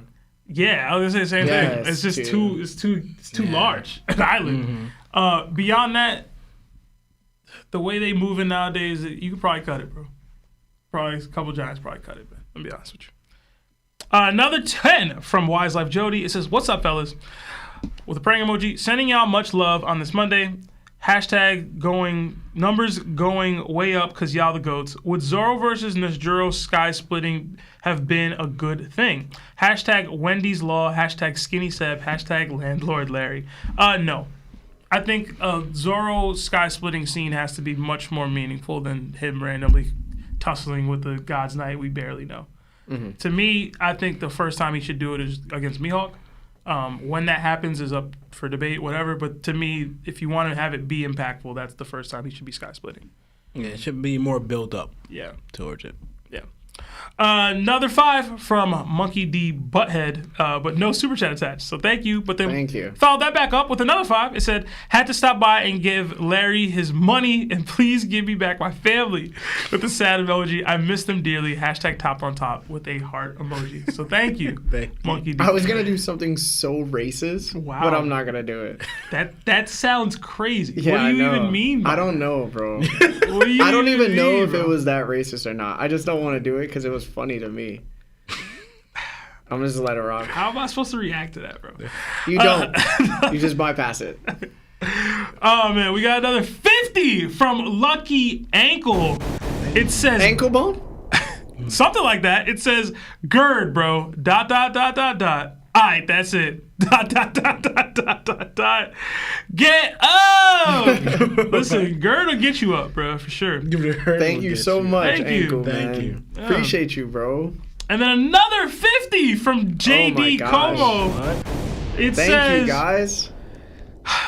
Due to the themes of human experimentation and cloning to replicate races, could Blackbeard be a clone or an experiment? He never sleeps, eats multiple devil fruits, has high durability, is from a winter island like Vegapunk, who had a lab on Karakuri. Thank you so much, JD Como. Thank you. Thank you. I'll say this, based off of what Saturn said, it seemed like he's of a specific race. He may have been experimented on. Yeah. I don't really think so, just based off the timeline of his, like, when he joined the Whitebeard Pirates. Didn't seem like they had crashed like a lab or anything to do that, but who knows? Or to be retconned. So I don't think so. But I do think he's of some sort of special race. I don't think there's experimentation or cloning for him specifically right there. Yeah. Plus, it'll be a little redundant to me if we do the cloning experimentation thing again for Blackbeard. Like, you know, or maybe I'm gassing it, but I feel like we've gotten a decent chunk of that already. I'm not too sure if JD's trying to insinuate that maybe Vegapunk had experimented on Blackbeard himself. By the Winter Island comment. Uh-huh. Is that what he kind of said or no? I think he's just lining up the fact that some of these winter islands have been utilized for labs. So I think even Punk Hazard, I don't know if it was wintry before, but like there's winter there. No, it wasn't winter before. No, okay. Yeah. I don't know. It turned into a winter island. Yeah. I will say that maybe you could debunk that a little bit because of when the lineage factor was first discovered. I think it was discovered like... When was the lineage factor discovered? It was during the Mads run. I just don't know how long ago that is exactly. Because Mads was like 30 It was 2 years after the Mads were created. Yeah. But Mads itself, it doesn't predate the Rocks Pirates. I'm checking now. You know what I'm saying? So it's like... Yeah, like I don't think Mads is that old. Yeah. But like quite I don't know. I wouldn't like it personally. I don't know how you feel. I don't think Blackbeard's going to be a clone. Also, too, they mentioned his lineage, you know? Because the only ones that could possibly... All right, you have two places where clones or whatever people being experimented on could come from. It's either going to be the Gorosei themselves, because we've seen that Bonnie was experimented on with her mother, and Vegapunk, right? But also, Vegapunk's not just taking people and doing it out of like malicious. It was more like the Gorosei was doing it, you know. You could even add maybe the Judge's family, but again, he was growing his own. He did it with his own kids. So the most likely able to take people to do that would be the Gorosei themselves or the Ancestral Dragons. And I doubt that Blackbeard, they did that with Blackbeard, you know, because how do you get free? Where is he ending up now? Where he is now? So I think it's mostly like Blackbeard's his lineage or whatever gave him these abilities where he was able to do this stuff. So I don't think he's going to be experimented from Vegapunk and them, or even the Gorosei. Yeah, so they formed 39 years ago, but Stussy came a year after, and then the lineage factor was basically discovered between the 38, 2 years after that, because that's when we got the first succeeded creation of the first human ever, and that was Stussy. So if they formed 39 years ago and the first human created was 36 years ago, Blackbeard's already too old. Yeah. So that brings out the question of cloning process. Unless it still holds true, because Yonji did say that the clones that Judge was creating were able to utilize themselves. I think within like 8 years they became like adults or something like that. Yeah, they became fully fleshed out adults, like that could be used to do whatever. And to be honest, by that time, I just feel like that's just making Blackbeard's Black story too complicated. Yeah. Yeah. But let's get back to the chapter, and then we'll go back to the super chats.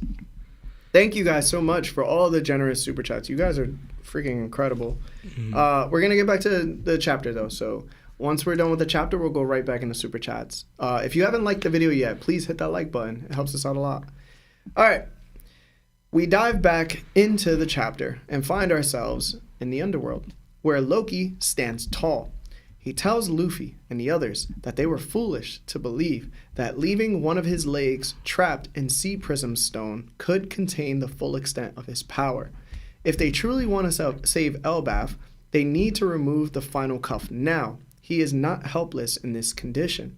Luffy, Sanji, and Hadruden are frustrated with Loki's attitude. He warns them to hurry up, or his blast will eventually strike something, causing the fires to spread. He asks them if they know what Elbaf is vulnerable to, and winds up his warhammer, declaring that he will bring ruin to all. Hadruden screams at Loki to stop. Loki then strikes his hammer against Yggdrasil, sending shockwaves throughout the entire island. Everyone watches in amazement at this display. Fires erupted somewhere on the island, and giants at the fire festival wonder if the sound they heard was thunder. They notice a fire on the south side of the island and call for Chief Yaru. Hearing a horn, they take the initiative to put the fire out. So, Seb, what did you think about this first part of this part of the chapter? All right, so one, shout out to Loki, bro. He said it's up. I'm up and it's stuck. Up and it's stuck. I don't care, yo. Take these shackles off, or I'm setting it off. I don't care about Y'all none thought of that. I was into BDSM, huh? Yeah. Crazy. But you know what I mean? I'm the one that do the bending. All right, I'm joking. Come on, Sorry, come on. He about that action though, and he already like acknowledged that he's stone cuffed. He's not at full strength doing this. He's also beat up, but you could tell the impact from this attack was crazy. Yeah. It sent this crazy lightning strike down to the island and started this huge fire already, which they've already acknowledged. Lightning and fire is like the biggest weakness of Elbaf. So it's like he's already bringing it there. But he said to their point, like, if you want to save the island, y'all need to free me. He could just be saying that to say it, but like he knows about the Holy Knights where they don't. Like they don't have a real understanding of what's actually after them right now. So he could be he's saying whatever so he could be free. But like there's probably some truth to that in his thought process. The attack itself and their reaction, like one, I thought Sanji being here has always been funny to me because like he don't really know nothing about Loki at all. So like he lands here, like they're all about to die when they fall, whatever. Protect Gerd. Yo, what's going on, guys? And it's just like, yo, who's this giant orange-sized dude swinging this hammer? Like, what's happening? What's this guy's deal? I thought that little scene where like Hajrudin is like, yo, Loki, chill out. This is your little brother, right? Little brother. Little big bro, bruh. It's too funny to me. But like the monster trio is there, and they're kind of just like Luffy seemingly is a little freaking out. Sanji's like, yo, what's the deal? Zoro kind of didn't really react until like the hammer gets swung, and he's just like kind of guarded a little bit. Zoro's like, he should be bigger. He should hold his sword. Oh man, so I thought that was pretty cool. Alright, so it's crazy how big he is in comparison to Hajrudin. It's insane, bro. Yeah, bro.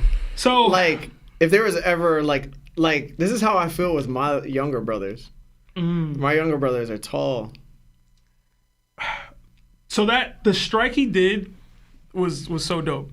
It had me thinking about like what he was like when he was rampaging for those 8 years ago or whatever it was. I think it was 8 years that he was out, right? So it's like, do you guys think? I started thinking in my head, like, if he has this lightning ability in his hammer, was the hammer from Elbaf or did he get it from somewhere else potentially? And like, even beyond that, could he have been to the Raijin Island and like either got the hammer from there, or is the reason why it's always lightning on that island? Like, how crazy would that be if Loki's the cause of that island being the way it is? Continue on. I want to hear more. So I don't have any real bigger. Come on, man. How can you do this, son? Yo, so there's you just not a lot there to go off of, bro. So it was a thought. Yo, so you just coming off cuff, or was this written already? The only thing I have. These were notes? A little bit.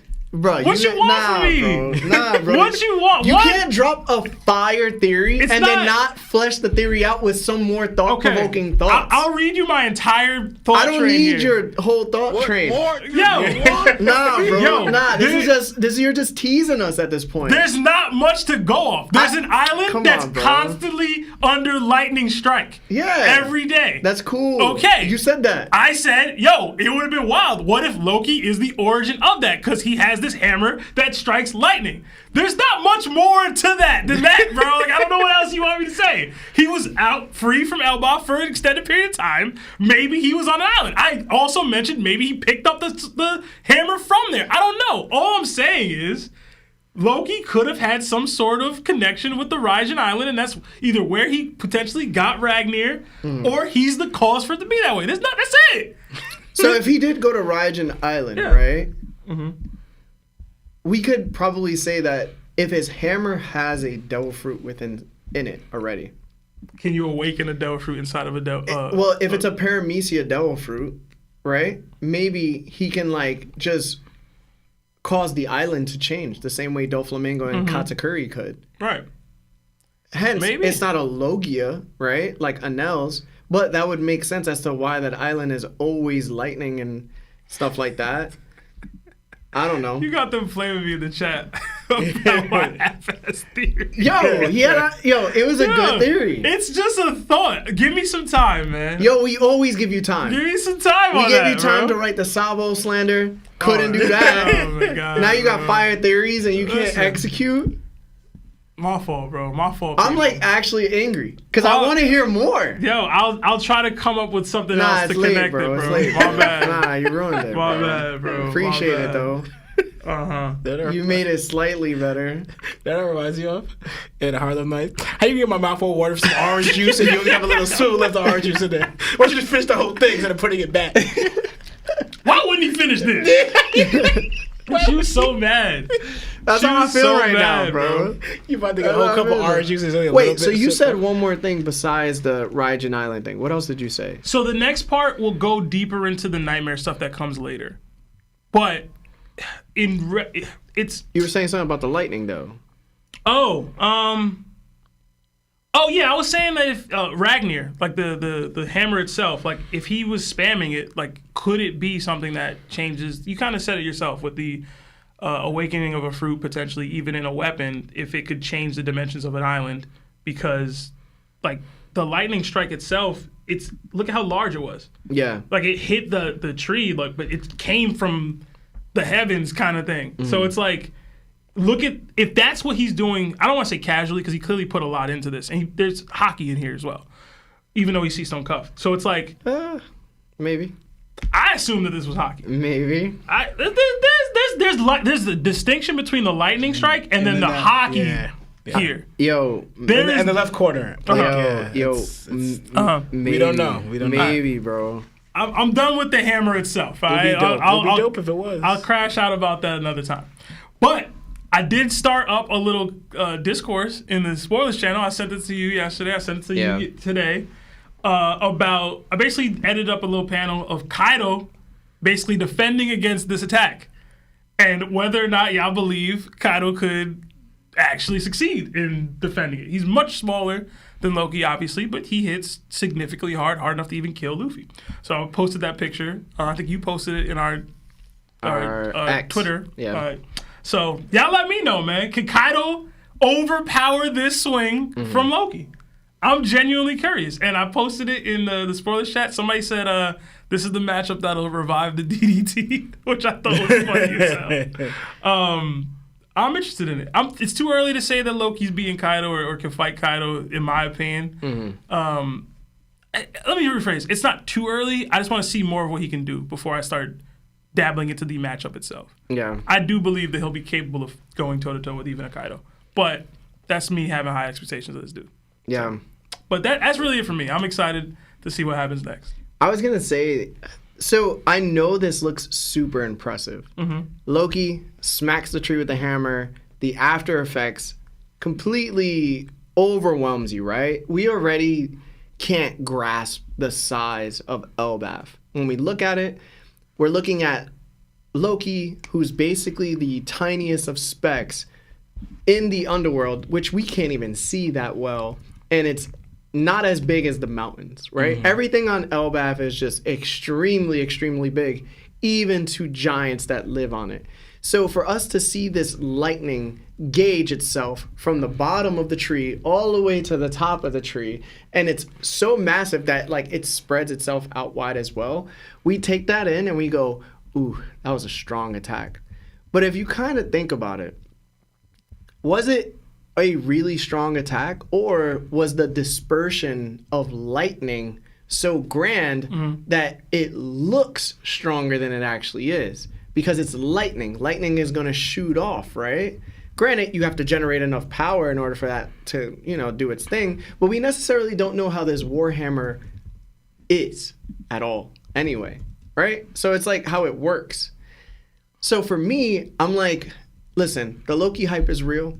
I think Loki is definitely going to be really strong, right? He clearly has it's either, hey, the Holy Knights are here and I need to help save Elbaf, or it's the observation aspect where he can scan the entire island and he recognizes who's on it and he realizes I need to help everybody out. So it's like we can sort of grasp at straws at how strong Loki might be. But for me, until he has evidence that's undoubtedly there that says he can beat Kaido, for me, I can't give him that respect just yet. Like, I've seen Kaido do some of the craziest things I've ever seen in the show to this point. I can't say off of one swing or being Seastone cuffed or, people hyping you up to this degree that all of a sudden Kaido takes a back seat I mean, we're the same people that, said, well, Shanks probably is just on the cusp of beating Kaido or barely beating Kaido, right? And it's like, Shanks beat this person when he was on the seas for 8 years, hammer and all. So I can't sit here and be like, nah, Kaido don't got it. Like that's crazy to me. I need to see more from Loki. I think instead of just taking him for what he is, he has to start proving it. And maybe that's just the Zoro aspect of my personality. But like, I can't have you sitting here disrespecting Kaido. And I think Kaido gets a lot of disrespect too. And I'm not saying Loki doesn't deserve the hype. I'm just saying maybe we should take a step back. Maybe we should let things play out and then see what happens. I'm with that. Again, I do plan on making this a DDT matchup in the future. But in the future, once Loki's bag has been shown to us. Yeah. So I think he sent that hammer back, bro. Maybe. In my opinion, maybe. I understand how big Ragnar is. I understand how big Loki is. But listen, man, Sanji pre-time skip was kicking away Or's hand, you know what I'm saying? Or his foot. That's pre-time skip. So Or's size don't matter to us post-time skip, and we like how many arcs now? How many power-ups now? That hammer might be Swiss cheesed if Zoro just happened to be like, yo, King of Hell. I don't know, man. I don't know about all that, but I feel you. I don't know, man. But my bad, Law. I'm sorry I took so much of your time. No. I just wanted to say that. Now, I'm actually happy you said all that. Yeah? So now I feel like, because what I'm about to say. Okay. Nah, you get disrespectful, though. I'm about to say. Talk to him, man. Talk to him. So what I want to bring out, like, I was similar to Sebastian, where, like, I couldn't tell, right, that if this was the hammer itself, Ragnar, that's doing this, like it has an ability, or he's emitting hockey into it, right? Yeah. So we see later on, we see lightning come down. So that is obviously the hammer, right? But this lightning here, is it just the ability? Because also too, this is kind of first that you could say, all right, it does have a fruit ability inside it, or it's just a hammer itself. Because if it's just a hammer itself, that's kind of the first of its kind. Usually, when things get enhanced, it's through either someone putting hockey into it, or it has an ability toward it. But we never really got a special weapon that's just this thing that has this thing in one piece so far. So this is the first of its kind. I think that would be really dope, where it is not really an ability that's attached to it, that it's a special property. And we got tapped into that a little bit with the swords, right? Where you have Emma, for example, able to draw other people's hockey for them, or it's forcibly trying to do that. So we tapped into that aspect a little bit, where blades or abilities have like special characteristics, which it's able to do, right? So I think that swing was dope, right? But just like what Larry was saying, I'm going to go into what I was saying now, right? So, bear with me. Seeing now the confirmation of the size difference between Loki and all the other giants changes the hype for me, right? Us hearing that no one on Elbaf could stop Loki when he took down his father and 100 Elbaf warriors, right? And rampaged for 8 years. But thinking about even before he rampaged, but Loki was, when he was younger, he said that Loki would prank, terrorize them, threatening them, putting their very lives at risk on Elbaf. What he would do to them, right? Now seeing the true difference in the size again, right? So put that all in mind. Now we see the difference between them, right? Where Hadrudin is only at Loki's kneecap. Right? Yeah, that's crazy, the size bro. difference, right? So now, thinking about that and all what Loki's able to do, and things right there. In fact, Loki's weapon, the top part of his hammer, that mallet itself, is giant size. Right? So my weapon I'm using is basically as big as you guys, and you guys are only at my kneecap, right? So to make me think, it's no wonder they couldn't stop him. You know what I'm saying? Like the Giants, yes. And you always hear me saying argument that the Giants, they're not that strong. Like we've seen them kind of like get taken out relatively easily, right? And they're hyped up because, like, yes, a natural giant to a natural human, yes, of course, the size difference and what their muscles is going to be naturally stronger than a regular human, right? So regularly. But we've seen a lot of humans kind of show a lot more strength, hockey-wise or whatever, than giants, right? But now you have this Loki figure, right? So who's just naturally bigger and stronger than all of them, right? To me, it just kind of seems like Loki, and I'm playing with words here, is just kind of a big bully using the fact that he was bigger and stronger, born bigger than stronger than every other giant here, to his advantage to terrorize the other giants, right? See, like, and for his own pleasure, because he just kind of pranked him to do whatever he wanted. I'm bigger than you. I'm stronger than you. I'm an ore-sized giant. You guys are all regular-sized giants. Maybe, and you have, like, Yarul, who's a little bit bigger. But to me, you're still, like, only at my kneecap or to, like, my high thigh level. And physically, you guys can't compete with me. Like, you know, there's no one here that can stop me physically because I am born this way. But I'm using this to terrorize because literally, like, you look at them, looking down at them, they're, like, kind of almost like kids. Like, you know, to them, at his size, why he just bat him all the way, right? So we've seen this example somewhere else with Roto, right? What did Roto do? He captured humans, trapped them in his room, right? And ruled over them as king, claiming that he was the sun god, right? And then would have his animals terrorize them, saying that they're... He's just copying what Loki was doing to them on Elbaf. He experienced that in real life. And then Roto's doing the same thing with humans, right? You guys really can't do nothing because I am just bigger than you guys and stronger than you guys naturally, right? So because of that, not saying that Loki's weak or downplaying his strength, but to me it has made it not, I don't know, so less impressive, but I was like, okay, yeah, of course. Like, you know, that size difference is ridiculous, you know, for the Giants to compete with, because if you had Giants standing out beforehand, like we seen, like using crazy like hockey or ability-wise or whatever, then I'm like, oh, now it's more of a feat. But to you, it was like, it was probably like nothing for Loki to do this. So in a castle, I could take out my father and 100 of them. To me, with this size difference, he could probably do so much damage with just one swing, as we've seen right here with the tree. One swing did that much damage. If he has that hammer while he was fighting his father, now you got upgraded with the fruit. Yeah, I was gonna say with the fruit too. That's my one issue like, with what you're saying, though. Oh no, I think it's but originally to me the size difference and with his hammer, I don't know when he got the hammer, right? But like, if the hammer you're using, if that was your main weapon from the get before the fruit happens, it was your size difference. One swing is doing crazy amount of damage already. Now with the fruit, it's no wonder they couldn't stop him. But then I know how that changed until someone, a strong human, came within Shanks and stopped him. Yo, basically what Law is saying, he's like, yo, Loki Kendrick Perkins in the G League. That's crazy. That's crazy. That's what he said. You can't say he's Kendrick Perkins. He in the G League as Kendrick Perkins, and he dominating, bro. One, Kendrick Perkins probably had off nights in the G League. He was ass in general. Two, Loki at least, like, you at least got to give him like Giannis or something. You know what I'm saying? Nah. Whatever. I'm just saying, but yeah, look, like, I still believe Loki's strong or whatever, and we're gonna see more of that hopefully with him battling Luffy, whatever. But to me, it's just like it was like, all right, it made so much sense of why he was just dominating the Lawrence game like say, yo, he tough in his hood. It's crazy, bro. He tough in his hood. He coming to my Hold on, hood, but yo. he left out and was still got an X amount of bounty.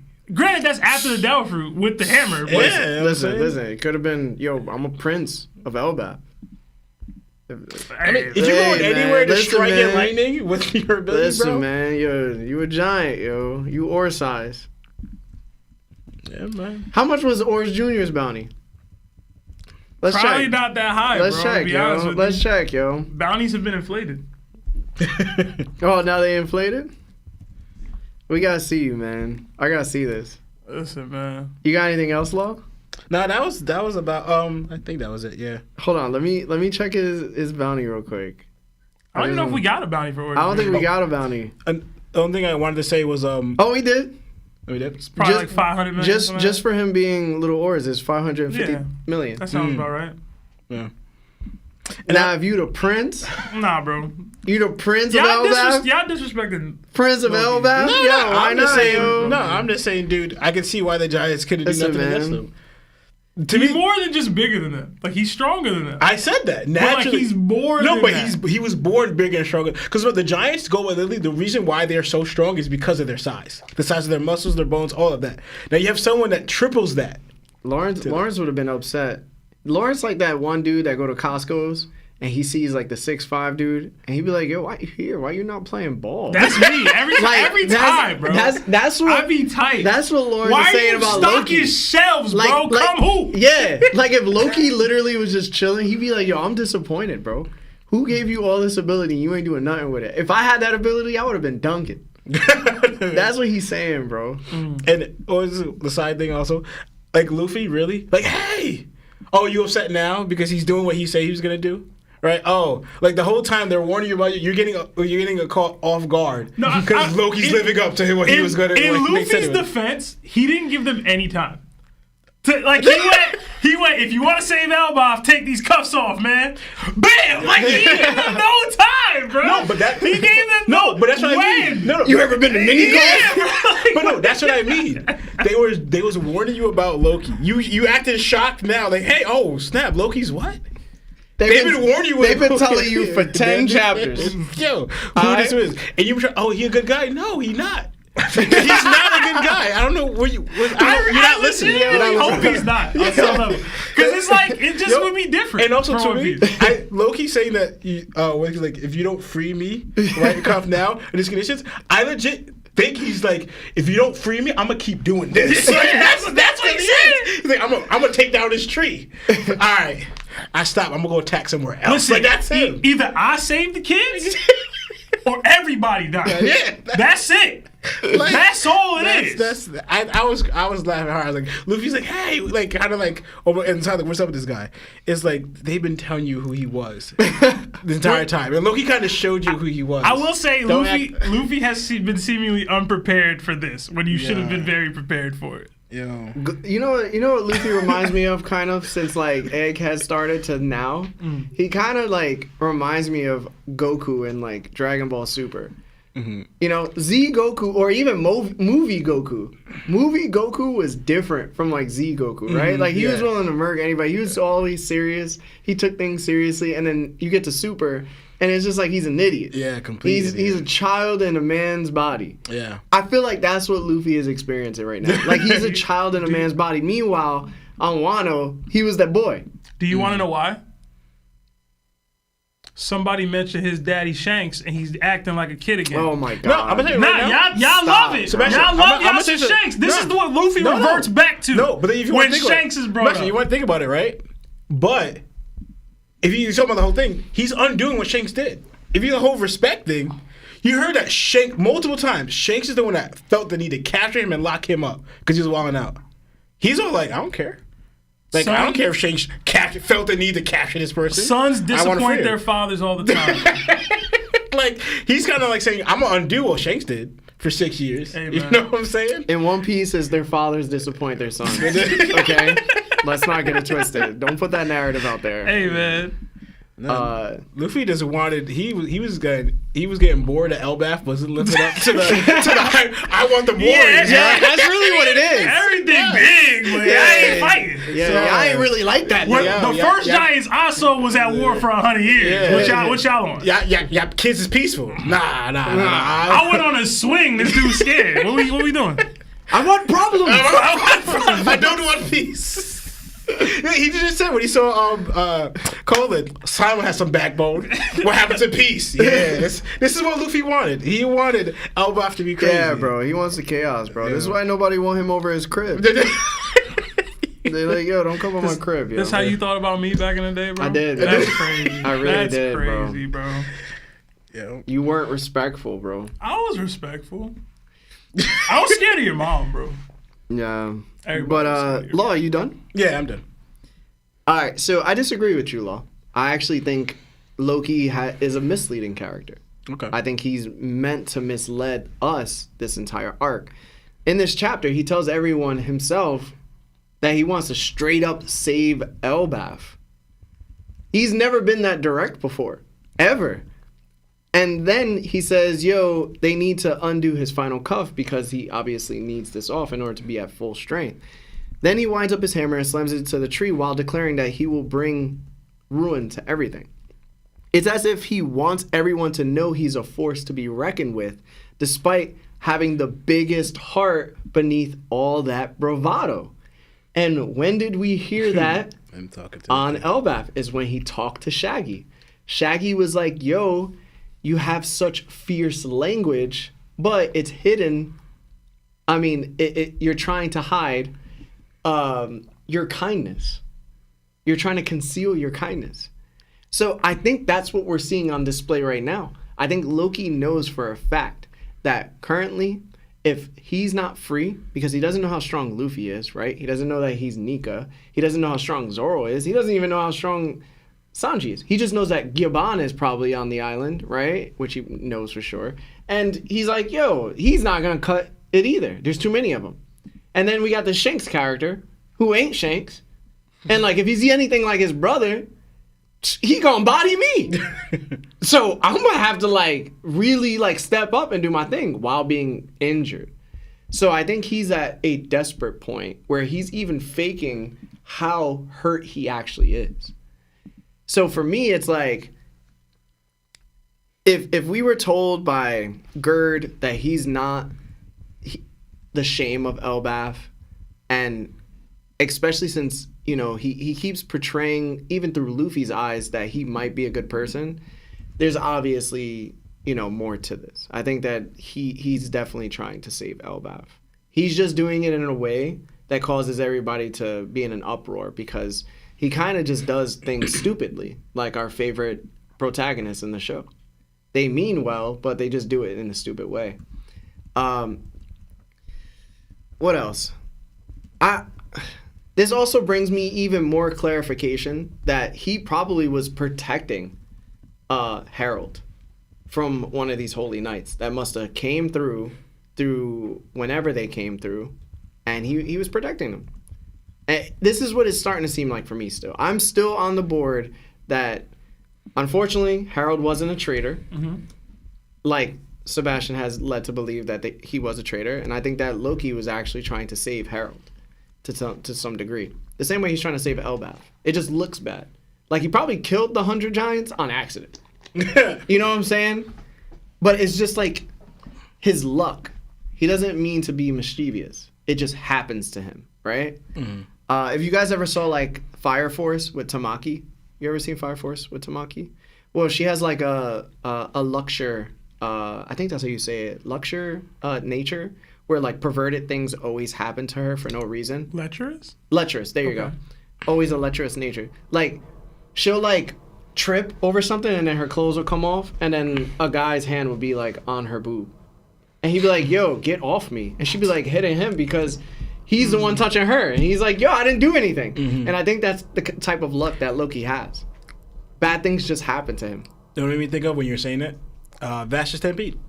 Vash Stampede, yes. Mm-hmm. Bad things just happen. Him. Yeah. No matter how hard you try. It's like, I'm trying to do good, but, like, he's probably accepted that that's just what his nature is. So he's just like, whatever, yo. Yeah. Like, yeah, I got to deal with it. I don't. Mm-hmm. You know? But yeah, that's really all I had to say. I spoke on the power aspect of Loki earlier. Okay. Yeah. But if we go into the super chats, and then we'll get to the final part of the chat. Yeah. Thank you guys for being patient. We're going to read some super chats now for the next, like, 10, 15 minutes. We got another 5 from ODB Ames. It says, do y'all think D-Clan members being the enemy of gods have any implications for Luffy's Devil Fruit and the narrative related to the involvement of god-based Devil Fruits? Yes. As to exactly how, I'm not sure yet. Oda will have to tell us. Mm-hmm. But I do believe that there's going to be some sort of correlation there. I believe you read this one, but I did think we got another 10 gifted memberships from Johnny Water. So thank you. Thank you, John. Back to back. Another 10 months at Yonko status from Cyborg Frankie, our highest tier of membership. It says, Sebastian, take Law's shades and say, try to get them back if you can. See if he doesn't feel challenged. He already feels challenged. I do. He already leaned it back. Y'all don't want to see that on the stream, bro. It's not gonna end well for me. What was that in Waterboy? Let's not make things physical. Another 2 from John the Icon. It says, Larry remind me of the dude Zoro fought in Skype. Was it Branham or whatever his name was? The dude that fought Zoro fought. The dude with the guns. He had, like, his eyes were, like, always closed. I think he had, like, a hat on. Yeah. He had the guns. Yeah, he was cool as hell to me. Mm-hmm. I thought he looked cool. I thought you meant the other guy. Who fought Wait, no. Oh, yeah, you're right. Yeah, I was going to say, he fought No, but he fought both guys, he right? He fought both of them. Yeah. Because he can't be talking about Om right now. You don't have shades on. No, but hold on. Om is bald. I'm not. I guess. Yeah. But he was dark-skinned. Yeah, he was. Or darker. Yeah, he was darker, but I mean... What I'm trying to say is, more like you look more like the Branham guy, and Lawrence looks more like Om to me. If I was to say that whatever. That's just me. That's where my mind went. Okay. All right. We got another $50 super chat from Ramon. Ramon. Yeah. Thank you, bro. Yeah. It says, building on Shanks in MG, Mary Joie. He met Mihawk there while training under Garling. Mihawk was a potential God's Knight gone rogue after what happened to Shanks. He wasn't scarred by Blackbeard's claw. Blackbeard took Shamrock's sword and Shamrock slashed him for being a coward during a game. There's a lot of retconning / headcanon in there, bro. I'm gonna be honest with you. Until Shanks says otherwise, it was Blackbeard that gave him the scar. So I'll just go from there. Yeah. He just said that Blackbeard did it. Yeah. He even said like he wasn't. I'm not getting into all that. The Mihawk meeting Shanks at Mary Joie and being a potential God's Knight that gone rogue. I mean, maybe. I'm not in love with the theory. You're not the first person to say something similar to that. But I feel like people have grasped at the God's Knight thing as a way to like add to Mihawk's lore. And like maybe it's there. I just don't think it's necessary. Whatever you could do. I don't think it's necessary. They'll do it for Mihawk. I don't think it's necessary, man. But Yeah. maybe. I don't think it's impossible. I don't think it's even unlikely. I just don't know. The only way I can see why you would do that is because there's two things that Mihawk said that he hates the world government. Oh, it's said about Mihawk that he hates the world government. And then someone brought out, like, why is Mihawk considered a pirate? Because he kind of seems more of just a swordsman than a pirate. He doesn't really do much pirating things and doesn't want to be bothered. So what makes him a pirate? But if you did what you did, like, you know, a rogue, you might be labeled as an enemy, you know? Some things are this simple. He don't pay taxes, bro. He not paying the holy tithes, and he that's it. Yeah. You strong enough to get notarized, you a pirate, man. But I don't want to push back too much because I'm not saying it's not possible. Another 5 from Rono Ronan. Who wins a Baconator eating contest? Goku, Luffy, Blackbeard, or Birdman Law? Hashtag 5goats, hashtag TOPT, hashtag family, hashtag Sebitax. You think you could take on Goku So it's like in an eating competition at Wendy's? So like you know, like Baconators, like how many Baconators are there? Like until someone You have just to stops? eat more Baconators than the other people. More bigger than Luffy, Goku, and who's the other person? Blackbeard, who shouldn't be here. Yeah, I don't know why Blackbeard's there. I don't think. I mean, he had like how many pies did he have? He did order. He ate like 50, right? Yeah, He ordered like 50. There was a lot of pies he ate. Luffy, I've seen Luffy eat entire Thanksgiving dinners in one. Dude, it was like one sitting, like 1 Luffy's second. eating days worth of food in minutes. Yeah, and then after that, like shortly after, he's eating again, which is ridiculous. Like you know, Goku will stop. Luffy will bring food with him after eating a mountain of food. I would say replace Blackbeard with Big Mom personally, but that's me. I would say that. What's that guy that has the cooking show? Isn't he supposed to be like someone that eats like that? Toriko? Like yeah. I don't know, bro. I've never seen Toriko. And even though they did inspire my eating habits a little bit, I don't think I got it to take on any of them. Of course you don't have it, bro. bro. What? Yeah. They inspired your eating habits? When I was a kid, yeah. Strong people eat a lot. Get them down. It started. Our childhood is starting to make more sense, right? Dude. Because that's insane. I was a kid. But strong people eat a lot. Another influence of anime. That's insane, bro. Another 2 Canadian from Nacho Madness. It says, any chance of a funny moments comp? Call me Odin. Bruh. You want to do it for us, bro? It has to be done by fans, bro. Yeah. Because I can't watch hours upon hours of just funny, like catching funny moments. But if y'all willing to do it, yo, go ahead. Yeah. Yo, for the year, why not? Just watch a year's worth of our episode. I would say it's not happening for me, Larry, or the twins. I already have enough work on my hands. If y'all do it, we would appreciate it. We would love it. I would enjoy it. But yeah, we definitely react to it. Yeah. It'll be funny as heck. But yeah. Another 10 from Dr. Threat. Do you think the final war will play out like Dressrosa?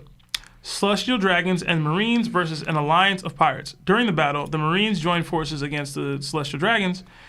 Hashtag Buggy Gang. Hashtag Rocks is Gaimon. In part, yeah, I do think at least a fraction of the Marines will split off. I think that's kind of the point of Sword in the long run, like how Oda's going to utilize them towards the end. But I don't think it'd be the entirety of the Marines helping to fight the world government, but maybe. It's only one I see is Garp, Sengoku, Kobe, Smoker, and maybe Tashigi, and that's kind of roughly about it. So I will say the point of this, it should be the whole Marines, like Marines as a whole, but at the same time, I just would rather they didn't. Yeah. Because I just want them to be more antagonists. But Yeah. if you're really trying to take on the world government and take them out, then their crux, what they've been utilizing to dominate the world, has been the Marines this whole time for the most part. If you lose that, then you're really getting into it. So I can see both sides. Another 10 from the Kaido Glazer. Yo, my first time catching the live. I just wanted to say I love y'all boys. Oh. GOAT podcast. Hashtag Kaido Top 1. Hashtag Larry Tax. Hashtag Seb looking cute. Thank you. Appreciate that. Thank you. Look at me, man. Look at me, man. Cute, man. You think I'm cute? Look at me, man. Another 10 months at Nakama Status from Christian Reese. It says Luffy/Ace Shanks/Whitebeard comp could lead to trouble. Wait, what? I don't get it. Luffy/Ace dash Shanks/Whitebeard comp. So I guess Luffy is Shanks and Ace is Whitebeard comp could lead to trouble with a question mark. Christian, I don't fully understand what you're saying here. I'll be honest with you. Just say yeah. So yeah. Yeah. Yeah. Another 2 from Sam After Lopez. this, we'll go back into the chapter. Okay, yeah. Another 2 from Sam Lopez. It says, my girl took me to the One Piece Symphony. Hashtag high class weeb. Oh, I met somebody last night that had been to the One that's Piece what's up. Symphony. I wonder if it's the same person. Probably not. But yeah. All right, let's jump back into the final part of the chapter. We'll finish up the super chats and then we'll do the Discord phone calls. Okay. All right. We are heading into the final part of the chapter, which takes place at the Walrus School. Anji is calling out to Saul and Tusk, saying that she recognizes these monsters. She recalls a memory of the children drawing the scariest things they could think of. In this memory, Loki's hammer is mentioned, but one child claims that Nika is scarier than that hammer. They also mention the giant wolf, Fenrir, as well as ghosts, undead Draugr, Storms, Nidhogg, the lightning dragon, Jörmungandr, and even someone's mom. One student fears she'll have nightmares if she continues to think about such frightening things. Anji is thrilled to see each child's personality reflected in their drawings, showcasing their imagination and creativity. She explains to Saul and Tusk that the monsters in Elbaf right now are based on the children's drawings prompted by what they are afraid of. Tusk finds this ridiculous, but Anji insists that these creatures represent the things that terrify the children most. The scene then shifts to another part of Elbaf where we see Saint killing him. He mentions that they're all ready to, and then he falls asleep. Saint Sommer praises his efforts. Saint Killingham wakes up to tell Gunko and Sommers that they have until the children reach the ship before they wake up. Sommers laughs and says that to know love is to wound another. He then asks Gunko what he is afraid of, and what she is afraid of, and Gunko replies that she is afraid of Nika. So, Law, what did you think about this final piece of the chat? So now we finally understand or get where these giant beasts are coming from, right? We were talking about before the underworld, but now we have confirmation that it's the imagination of these kids. So now going back to what I think, for example, is why they have to. I think for them to get the imagery, they don't have to be asleep, but to them to keep the imagery active, I think they have to stay asleep, the kids, right? For them to keep them roaming, right? So I think that's probably why the arrow is protecting them, because if you touch the kids, you can try to wake them up. What would snap these images out of it, or the images those monsters that were created could disappear. So I think you want to protect them to keep them sleeping and from passing out, because as long as they're sleeping and dreaming these things, that's what's keeping these monsters available to them. So that's what I think of why Gunko or using the arrow to protect them to make sure they stay asleep. And apparently there's a time limit until they'll I guess wake up, or as long as they stay asleep, will stay until they reach the ship, right?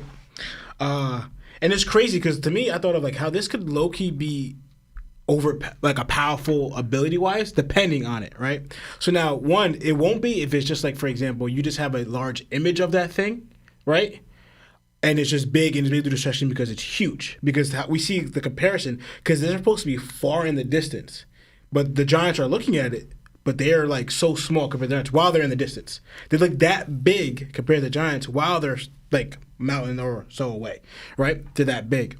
But if they are, say for example, up to the kids' imagination of what the potential of what they could be, then they're kind of like hawks, right? Because now what if the kids believe that, oh, this the Loki or Nika or these the lightning dragon or Ferner could do all of this stuff? Can these images mimic those thoughts? Like what we think, like, yo, he has the power to do this, he has the power to do that. Can these images do that too? Or is it just an oversized picture of what they imagine as a drawing wise? So now it could be like kind of like basic, still do destruction, right? Or it could be like really powered because, like, for example, it could be like a potential, what I thought of, like what Bonnie's able to do. Bonnie's able to kind of like mimic Nika's power to somewhat degree, right? Are these images able to do that same thing with these creatures? Mimic what the abilities, what these creatures are able to do from the lore or the legend behind them? Well, based off these kids' imaginations, right? If you're taking it from them. Or is it just like overdrawn pictures, their size? Because there's going to be destruction because they're huge, right? So I thought of that, either or to make the ability ridiculous, right? And yeah. And I thought it was interesting here, looking at, like, for example, the Loki one, right? I'm guessing that's the Loki one in the middle here, right? Because he's wearing gloves, how Loki wears gloves. And then you see him, he has a hammer on the back of him. But also, too, he's wielding a sword. So I thought that was very interesting because Loki right now, I don't see a sword. But what if Loki does wield both? That would be crazy because that hammer looks big enough where it would take two hands to do it. But I thought of, like, for example, how Thor in a way is able to wield his hammer kind of like very light with one hand. If Loki's able to do that with that one hammer, wield it with one hand, and he has a sword too, that's pretty crazy. Like, because I wonder why does your image of Loki in your dream a nightmare, he has a sword as well when he seemed just to have a hammer. So I wonder if he wields both. Like, where's that sword, right? And I thought it was another point out. I thought it was hilarious that you see the mom, my mom. You see her in the little corner here to the left, and she kind of looks like Big Mom to me. Mm-hmm. I thought that was hilarious. I was like, I doubt their mom is Big Mom. It's just like you're probably feeling a nightmare version of their mom because we haven't seen a giant that looked crazy like that, but Big Mom looks somewhat like that. So I just thought that was interesting, right? And if she does look that, I could see why he's kind of scared because his mom looked crazy, right? And so yeah, I'm just worrying about these. And then we're getting a lot of lore of going to these legends and what they're going to be. Like a lot of them are going to add because we got Ferner. It was named Ferner. We got I don't know what that lightning dragon is, but these names we're going to see what they are, and So I want to tie it into, like, go into the last battle plan before I'm done. We can move on. Is that her stating that Nika is what she fears, right? So now, to me, I wonder this ties more into the D clan because of the story we hear back then of what Corazon would tell, right? Is that the Celestial Dragon showed that the thing that they're all taught or nurtured to fear was the D clan member. He goes, you better behave or someone from the D clan is going to get you. But we know that's just the civilian celestial dragons, right? But now we're hearing maybe there's another story told amongst the Holy Knights that is Nika, right? So I wonder if there's a tie here, right? I don't know if Nika is a D or whatever, but I guess we kind of at this stage kind of believe he probably is going to be. But I thought that was very interesting where the celestial dragons, the civilian ones, are not like any type of authority. They're just kind of like... Well, the Holy Knights can become from civilians. Exactly, right? So I wonder if they're both told this story, if they're both scared of Nika and the D-Clan members, or the descendants of Nika are the D-Clan members. We don't know yet. But the fear about the D-Clan members and Nika shows that it kind of like haunts them because it's to keep them in line, so to speak, right? Even though you have the Holy Knights policing them. So I thought that was very interesting. And yeah, that's all I have for now. All right, Seb? I have a couple things to say for this. One, the nightmare ability goes kind of crazy. Yeah. Although, granted, that Jörmungandr didn't seem to take too much to get dealt with. So I'm curious to see how much stronger these other beasts are. They're way bigger, bro. They are much, much bigger. I think they're huge. We'll see. Nightmares, no more dreams. I know I've said that on this podcast before because it's a Chris Brown song I really like. But in general, I like the notion that the Holy Knights can represent that thought process as a representation of the world government. The show is about dreams. The last arc we had was diving so deep into the fact that devil fruits derive from people's dreams and their wishes and hopes. When you basically have an entire organization that runs the world or dominates the world that is representing like the opposite of that. No more dreams. We don't want dreams. We want nightmares. We can even craft nightmares. You can make your nightmares come true actively. So I really enjoy that kind of duality here. Lawrence brought it up, the Big Mom piece. I think we can probably put to bed the Big Mom and Elbaf thought process because her likeness is here now. I don't envision this woman existing. She might nod to Big Mom. I don't think we get Big Mom and her, but that's it. For Ange, or Ange, however you say her name, I feel bad because as a teacher, you gotta feel crazy, right? Mm-hmm. Like you had these kids draw these things as like just a fun creativity exercise. Like, oh, this will never actually hurt you of their nightmares. And then like that same day, like they just come out, like they're here and they're not just existing, they're attacking them. That's gotta feel insane. So shout out to her. Gunko being scared of Nika tells me that she grew up a celestial dragon. So I know there's been discussion about her not being a saint, etc. But the only other person we've heard reference the D-Clan in that kind of way, or Nika seemingly in that kind of way, was Rocinante, who grew up a celestial dragon, at least until he was like 6 or whatever. So and Saturn, yeah. So you never mentioned Nika though. Yeah, just D-Clan members overall. But in general, it tells me she probably grew up with a celestial dragon. But I could be wrong with that. I won't die on that hill. No, but Saturn, when he saw Luffy in that form, he didn't think of Joy Boy. He said Nika. He said Nika, yeah. But I mean, Saturn is way more he's a knowledgeable than he's been around for hundreds of years. Yeah. That's it about that part. Now, I do want to revisit the thought process about Loki that I brought up a little earlier. So we discussed Loki's Delphoid a few times on this podcast, and I think based on the kids' nightmares, we can cross off a few options off the list, and I think we might actually have gotten the answer. And Larry might be super right with his theory. So I don't think Oda would draw his Delphoid in this way before an epic reveal. So to me, I think we can cross off Fenrir, the wolf, because it was drawn. Mm-hmm. I think we can cross off Jörmungandr, because of the giant fire-breathing snake, because it was drawn. I think we can cross off Dragor, which is an undead zombie-like creature, apparently. Yeah. You can cross that off. Neoker, the dragon that was drawn. Lightning dragon. Yeah, cross that off as well. But a couple weeks back, Larry mentioned that Surtur would be Luffy, could be Loki's Delphoid.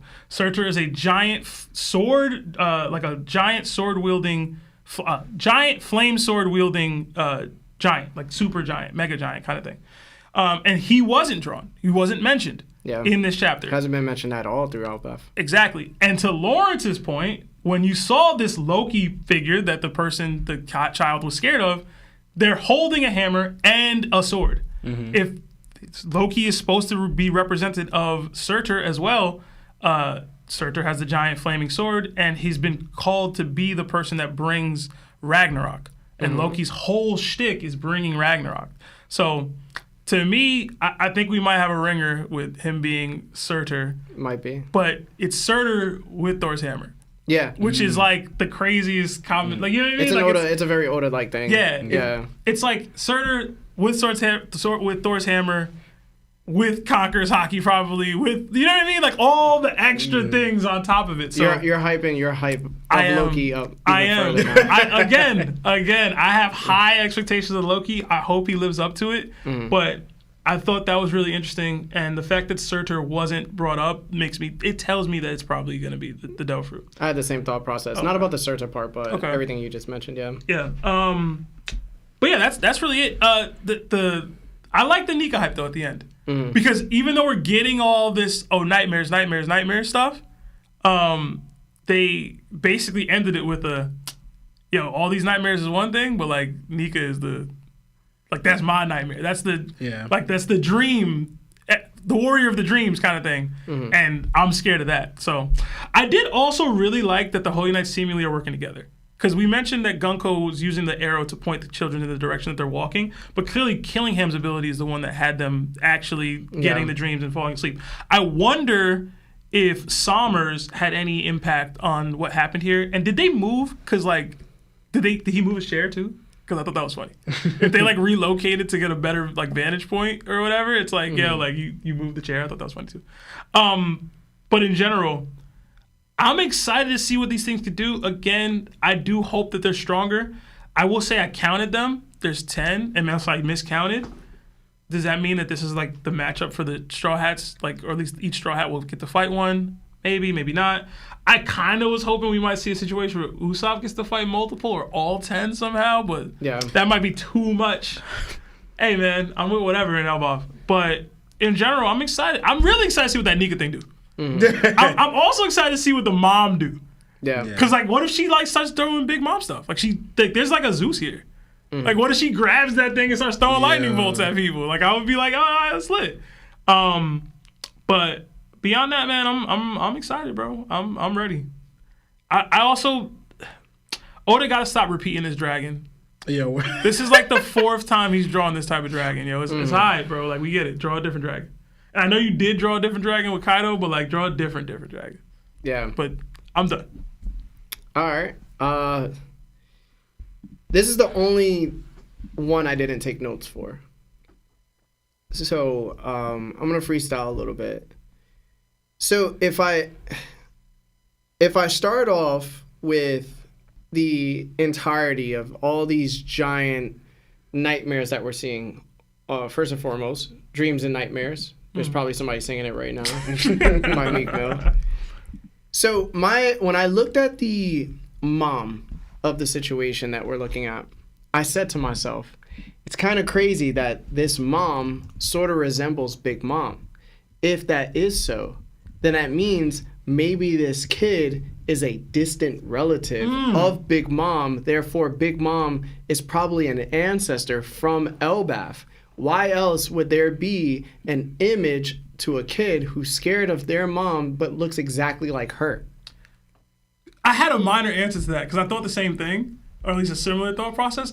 What if he was actually saying Big Mom? Because Big Mom got beef in Elbaf. And like she would be like this, you know what I mean? Like this deity to them, like, yo, you should be scared of Big Mom no matter what. Because she rampaged here as a little kid or whatever. Yeah. But that's whatever. Yeah, but that also goes into the history of Elbaf. And I thought that same thing as well. I just thought more in terms of what would be more interesting. Maybe Big Mom actually being from Elbaf, the same way Kaido might be from Elbaf because he has some type of giant's blood in both of them.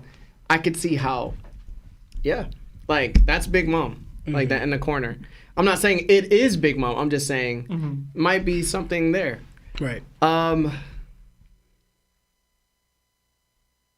All right, so I think the juicy part is the Dark Joy Boy. A lot of theories that I've seen online about a Dark Joy Boy. Maybe Loki is the Joy Boy of the Dusk. And for those that are new to the pod or just watching for the first time, I had a theory almost a year ago, maybe a little bit more, regarding Joy Boy, which is Luffy of our time, being the Joy Boy of the Dawn. Right? Of the sun, where if there is a good side, there's probably a bad side, right? If there's a yin, there's a yang. So my idea was there was most likely a Joy Boy of the Dusk.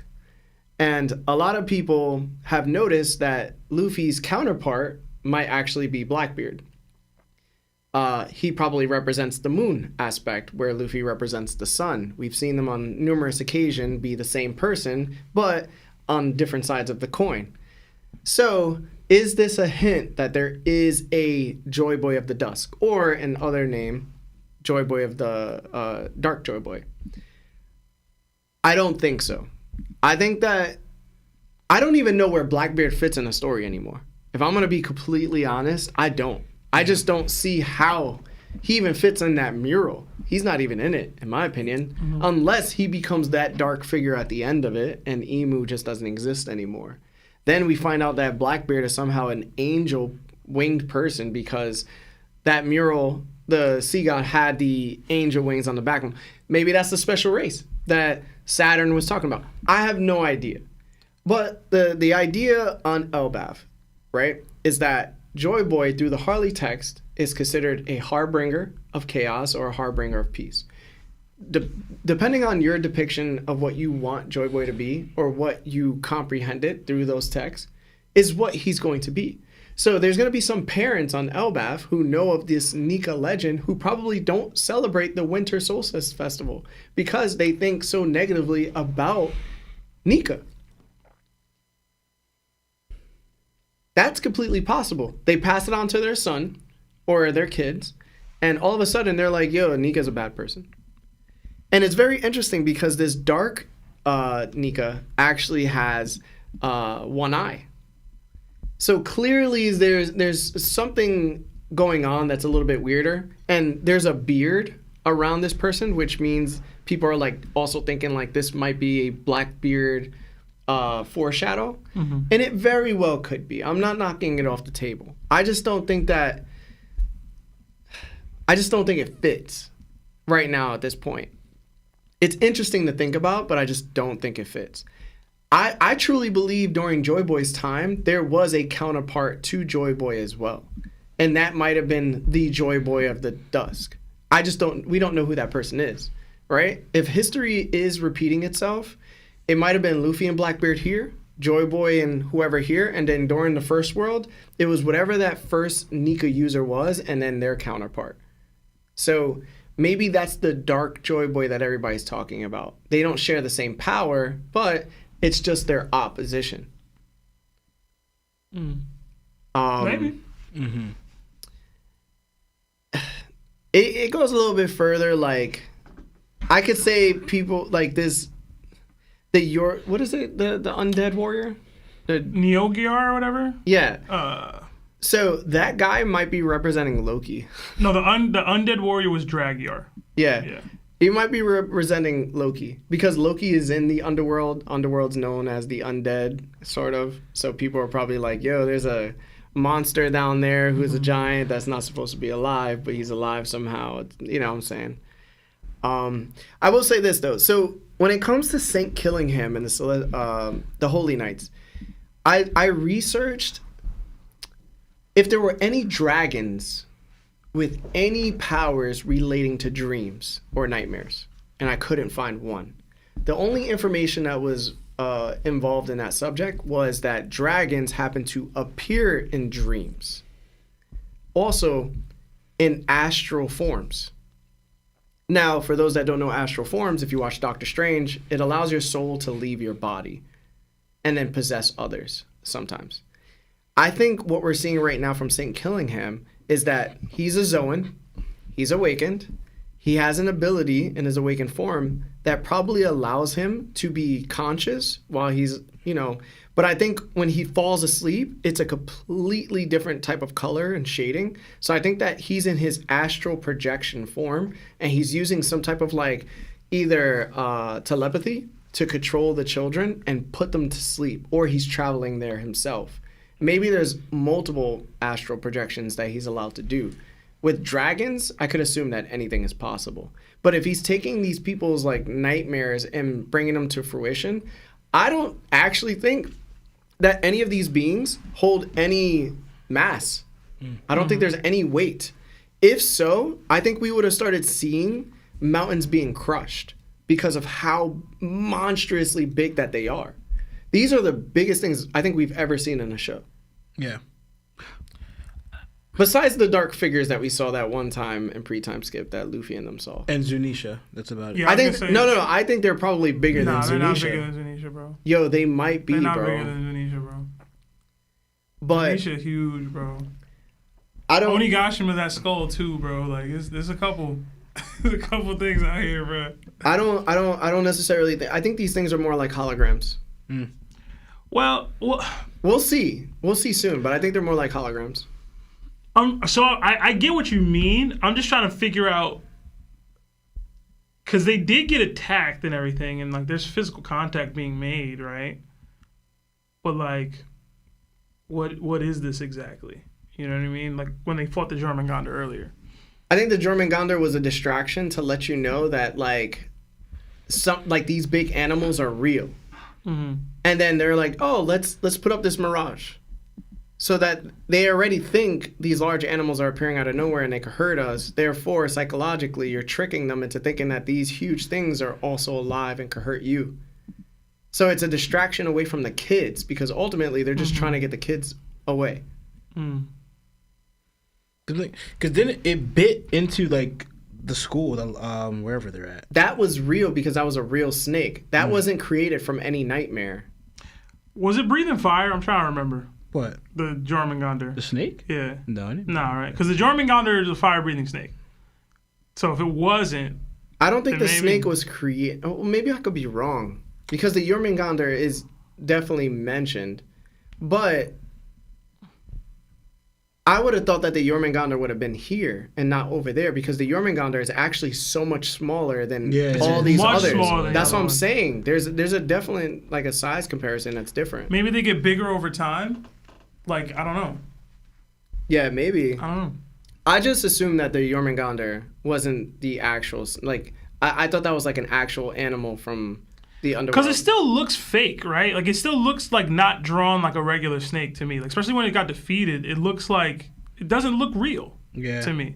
Like, it looks like a drawing. Mm-hmm. But I guess they're all technically drawings regardless. But I wonder what don't makes know. their size, because even if you want to go by the mom version, she also looks the smallest compared to them as well. It could be her position where she's at. she's like super far. Right, yeah. Yeah. But the biggest one that looks like to me out of all of them is that dragon. Mm-hmm. Yeah, it's the closest to us though. The last thing I'll say is like Gunko being afraid of Nika. That was crazy to me, cause it's like, yo, how did you know about Nika? Like that seemed like a Gorosei member emu type deal, right? Like the fruit has been directly changed by name to avoid people knowing the truth, because their idea is if belief and collective faith created this person, we don't want to make it any stronger. Like maybe belief in this person makes this person stronger overall, or makes the devil fruit, stronger overall. The less belief you're gonna have, the least amount of strength it will have, right? The least amount of people should know about it. Yeah. So it's like this way it would never be conjured up again.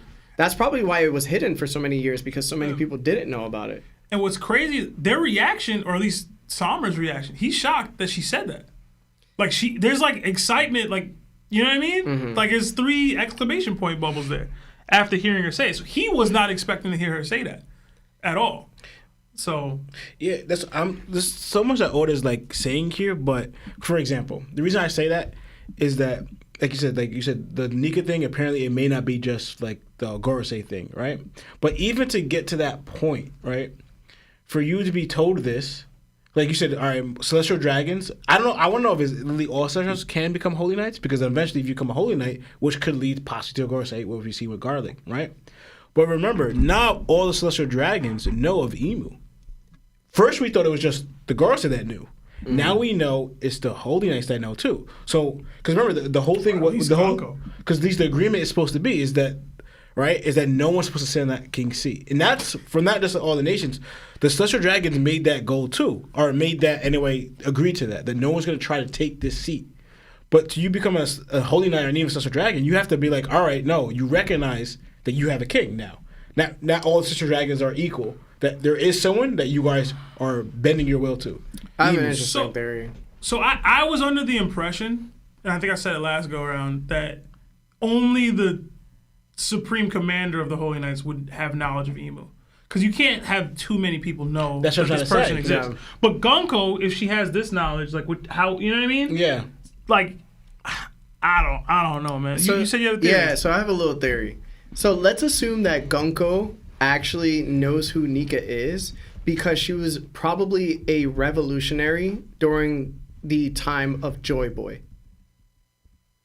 It sounds very out there, but hear me out. Okay. Maybe during the time of when Joy Boy was active, there were also revolutionaries, right? I assume there's probably revolutionaries during the First World too, right? There was oppression throughout the world. This dragon wasn't the first person to decide, let's team up and like try to take people out, right? Right. So let's assume like she was a part of Joy Boy's era. Maybe through Emu's slight slippage of power, because she has the ability to summon the circles. The only person we ever known to be able to do that was a Gorosei member who had infinite life at this point, right? They were able to live hundreds of years. Maybe at a certain point, she was a revolutionary, saw Joy Boy lose, hated him for losing, hated him for probably giving up, right? Maybe Joy Boy was tied to the revolutionaries of that time.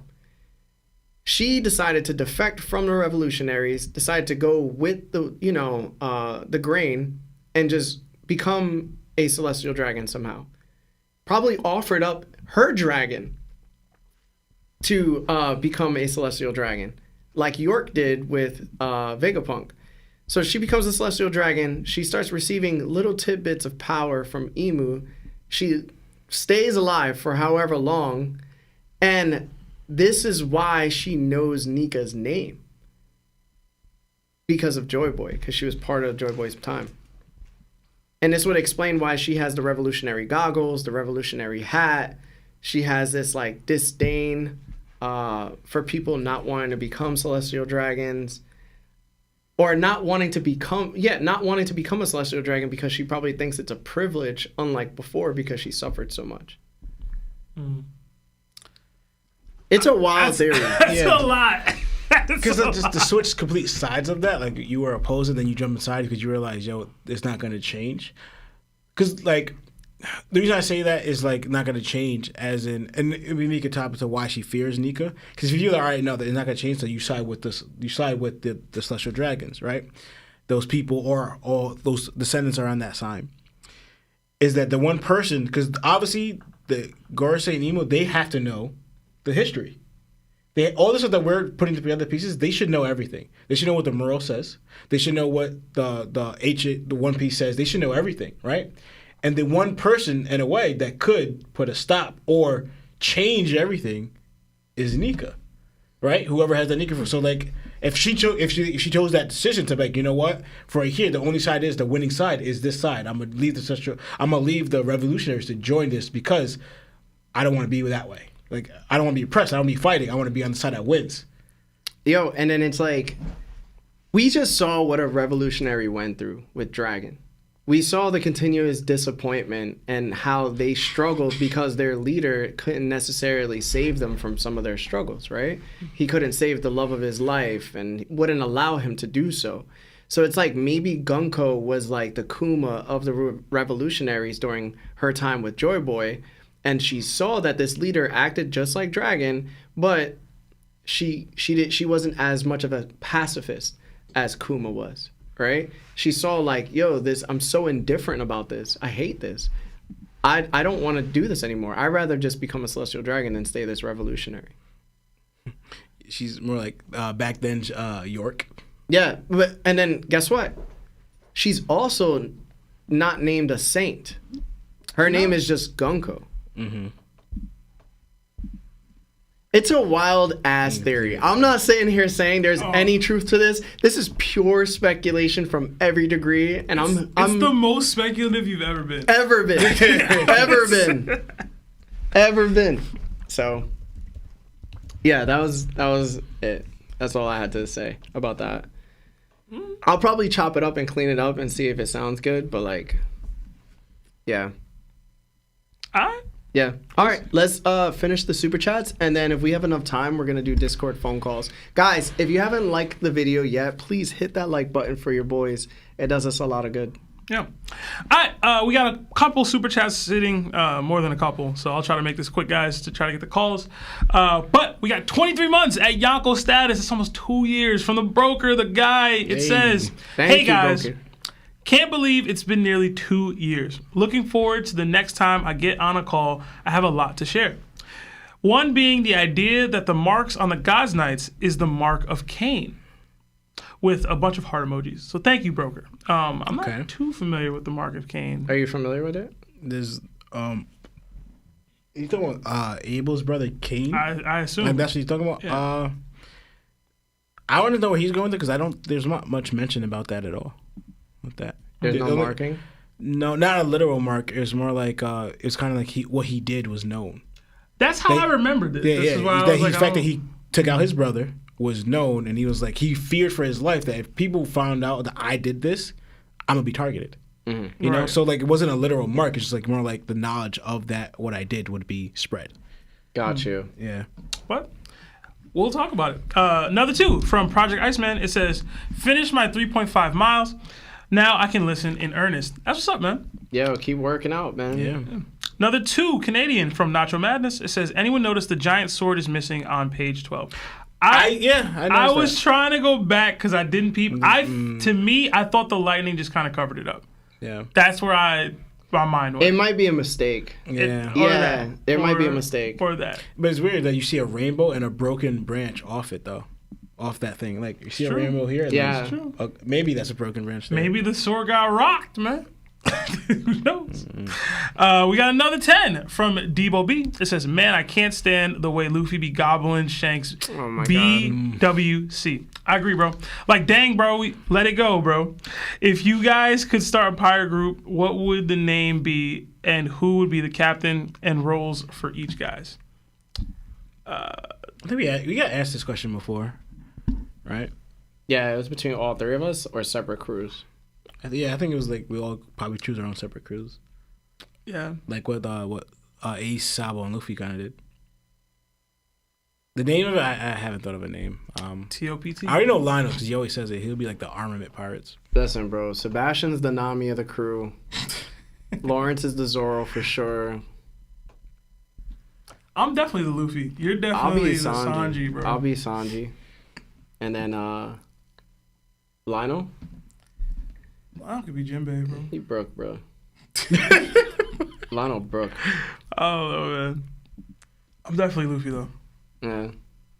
Anyway, another 5 from Alex Gonzalez. It says, do you guys think Shamrock is the silhouette next to Emu and Underdragon on the last 2 page spreads on chapter 1121, or could it be someone else?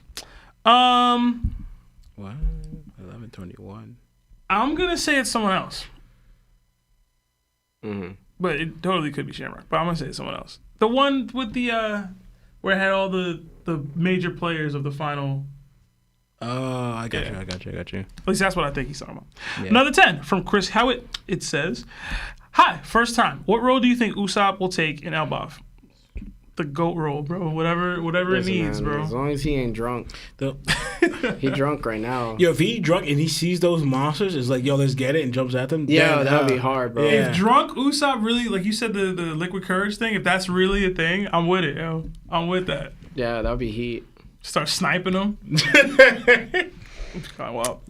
Another 2 from Wise Life Jody. Whitebeard / Akainu versus Roger / Aokiji. Who wins and what diff?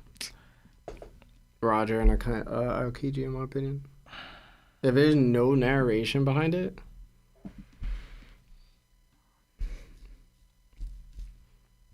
Yeah. So technically, these people have all fought before, technically, right? Yep.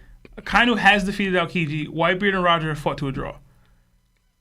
That, if I'm taking complete context out of all of it, I gotta go Whitebeard Akainu, technically. Like, on the most technical basis of this. Well, if you go by that, supposedly, what me and Lana always say, to believe that the last fault, where Roger scarred Whitebeard. It can be assumed that he lost. It can be assumed and that. then Whitebeard did not scar Roger. That's an L. Well, Roger fights with a sword. The other dude fights with his quake fruit. Like, Dude, he has legit a halberd but with he it. doesn't, like, slash people with it like that. That is not true. He slashed Blackbeard. Yeah. If you think he doesn't do it, he's just using Try both. again, motherfucker. He don't respect Blackbeard. Okay. Another 20 from Dopey. It says, hey guys, just wanted to say HR pulled me in asking why I have been working so much OT. I had to explain the hard spot I'm in. Oh my God. My kid barely eats, and I haven't seen my wife in years. All because my debt to the hashtag Larry Taps. Right. Thank you, Dopey. Also, Whitebeard only slashed Blackbeard because Blackbeard was actually removing his devil fruit. Roger doesn't have that capability, but whatever. We can move past. Another 5 With his hockey? from doesn't change Smooth anything. Weeb. It changed a little bit. Another 5 from Smooth Weeb. It says Luffy limits his imagination to attacks based on him being rubber. So knowing his fruit is way more than that should be a great and natural power up. I can see it. I just Maybe. I mean, that's not true either. Luffy was like, yo, I want to create a fire fist. And just created it. Yeah. And he spawned sunglasses. And You know, and a bat. Like that's not like, oh, rubber can do that. Yeah, and also like he thinks it's when he's most free. So I think he believes like he's free to do whatever he kind of just He's like already there. Yeah. Technically. So, number 5. From Awareness, it says, Larry, could you make some sort of compilation video of the pod's most heated moments? Oh, man. Also, you guys got stocks. Who you got stocks for in Elbaf? For me, Gunko. Fine. We don't know her age yet, bro. I'm going to be honest with you. You can't really see anything either. You're calling her that. I mean... Stocks? I'm going to put Stocks and Sommers. It's not fair. Yeah, I feel like that's fair. Loki would be unfair to me. Like, you wouldn't even be able to get Loki stocks right now. That's like, it's too expensive. So... I think a child of a Gorosei member should expect big things from them. Mm-hmm. Yeah, I think that's a good answer. I'm trying to think of a different answer. And I don't really have one. Yeah. I think Stocks and Usopp. That's not fair to either to me. Like, Usopp stocks are probably through the roof right now. Yeah, that's true, too. You know what I mean? Like, you'd have to be like, yo, Brooke stocks. You know what I mean? If you're trying to make money on the stock market right now. Yeah, real talk. Stocks and Saul. Okay. That's a good one. That's a good one. Yeah. I don't envision him doing much else. I'm gonna be honest with you. He could probably really die this time. Oh, you mean just stocks as far as narrative relevance? Yeah, whatever, yeah. Shiki stocks. I'm back. Somehow, some way we here. I'm gonna die on this hill. Don't put too much in there. I'm gonna go broke. Yeah, Bet the farm, bro. I'll die here. Okay. Anyway, another 5. From Kirby, it says, with the size of Aegiso and the scale of Lelucia, could Ragnar, is it Ragnar or Ragnar? I'm gonna go Ragnar. Counter Uranus like how Frankie said Pluton had a counter. Hashtag Marv of Oz. Hashtag See, if y'all Bucky was Gang for watching life. the episodes, you would have knew that we were talking about this like 2 episodes ago. Nah, the counter is probably... We probably all had the idea that it was like Pokemon. Like, Charmander gets beat by Squirtle. Squirtle gets beat by Bulbasaur. Bulbasaur gets beat by, like, Charmander. But realistically, it's probably like... Nah, Charmander has to fight Charmander.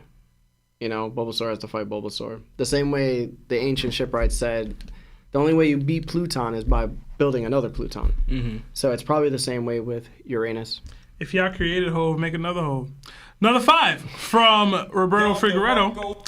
No, Tennessee is great. I'm talking about the bus ride. Oh, okay. I was going to say, I really enjoyed my time in Tennessee. But I'm sorry about that. I hate the bus. I've seen a pregnant woman get into a fist fight on a bus once. So That's hard. Who won?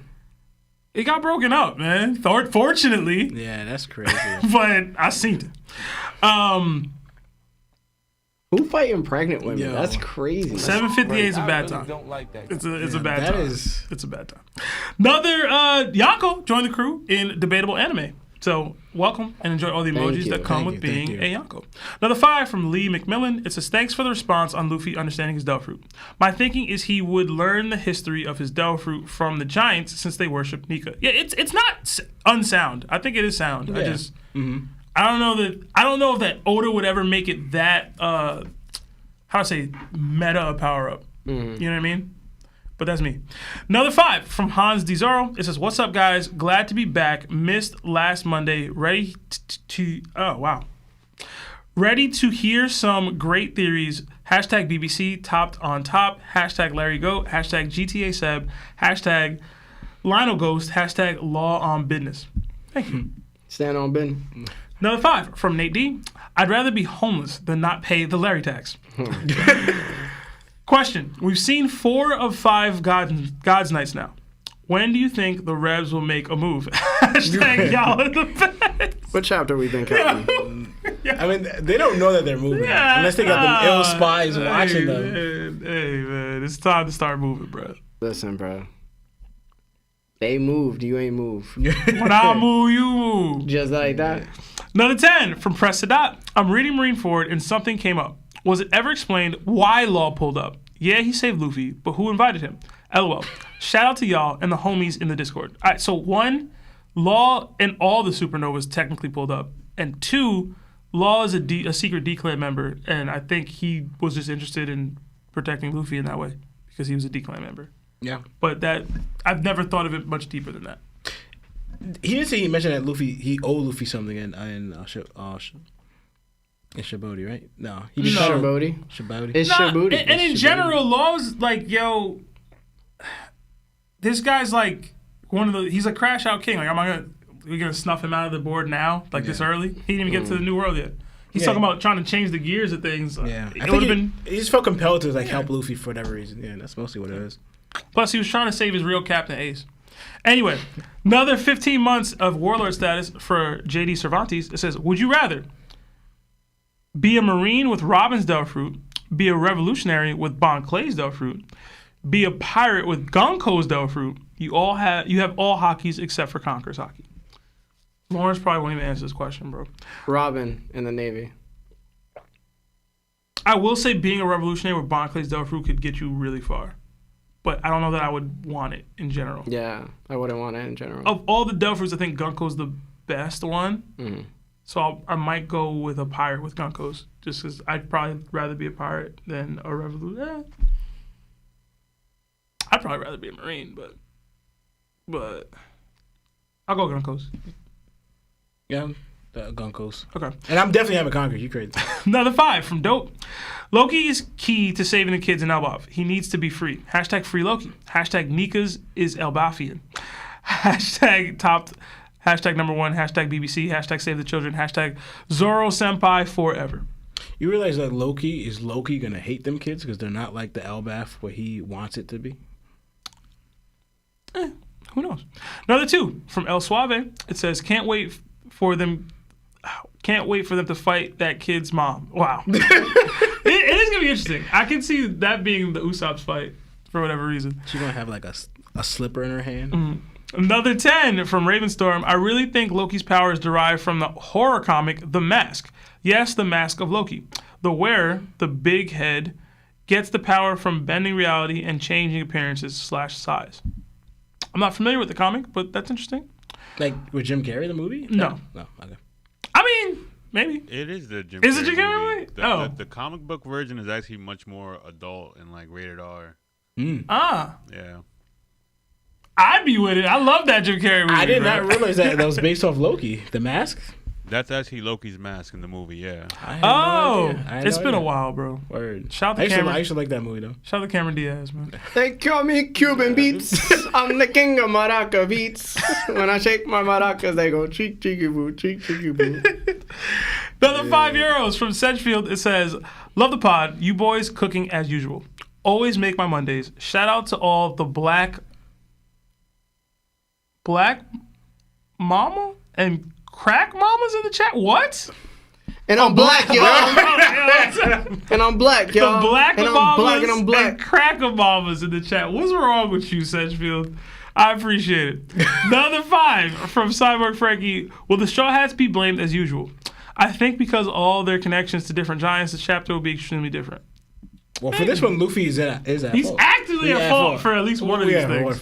The Luffy thing. But they're on an unaffiliated country to the world government, so it's not going to matter. Yeah.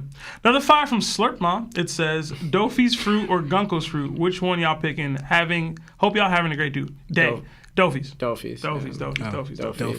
Yeah. Another 5 from Real Mundo. It says, no cap, Gunko's Delfruit is almost as versatile as Law's fruit. Of course, Law can bring out the most of it since he's a doctor. Been watching y'all boys a minute. Hashtag topped. Oh, thank you, Number man. 1. Appreciate you, thank dog. you. Yeah.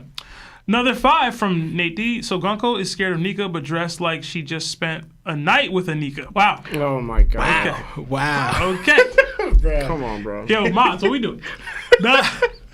Another 25 months at Nakama status from our boy, the head mod, Nick Quavo. It says, Lionel got hand, foot, and mouth. Nah, don't wish that on nobody, man. Don't wish that on nobody, bro. Who said that? Quavo. Oh, my God. That's the worst. It's the worst I've ever felt in my life. Another 2 from Real Mundo. It says, born in Jersey City, and I'm a twin as well. Hashtag DR stand up. That's what's up, man. Hey. You just said you ain't original. That's crazy. All right? There's somebody like you. That's crazy, bro. But he could be Usually they tell everybody in their life, there's only one of you, now there's 2. All right? If you came out first, you're the original. Wow. That's crazy. Another 5 from what do you think? Oh wow, from Chris Hewitt. It says, what do you think Usopp's goal will be at the end of Elbaf? To be a brave warrior of the sea. That's what his goal's always been, and I hope he accomplishes it now. He not. And hopefully he dies doing it or something. I don't care about. Okay. We got another Yako join the ship in Don Paca. So welcome or enjoy all the emojis that come with being a Yonko, our highest tier of membership. Another 2 from Gerardo Ramirez. If there are Valkyries, maybe one joins the Straw Hats. I feel like it's too late to enter a next over with, Nakama bro. into the arc, personally. You just affiliated, bro. Yeah. It's what's up, yo. I rock with you. Yo, we cool, yo. I rock with you. Yo, dab me up, yo, but just don't give me the whole chest, handshake. Although I will say Yamato showed up pretty late, and she's pretty close, right? You know? Nah, but She ain't joined. she though. was just acceptable because how strong she was. Yeah. Too strong. Another 5. Too much so. From Aunt Womack. It says, "What's up, gang? Long-time viewer. I don't know if it's been said, but in Norse mythology, when Gjallarhorn is blown, it's supposed to begin Ragnarok. It hasn't been said here, so bet. Yeah, that's something. It's up. Yeah. Another 2 from Young Lou. On a real, don't you just love where One Piece is at right now? I do. I think we're getting into it, man. Yeah, I hope it's pretty good. It keeps going up. Better than Wano. It's finna get crazy up in here. Another 5, a Canadian from Smooth Weeb. Since Usopp mentioned Excalibur, did King Arthur exist or he's just a fantasy in the One Piece world? Could there be a Hito Hito no Mi model King Arthur?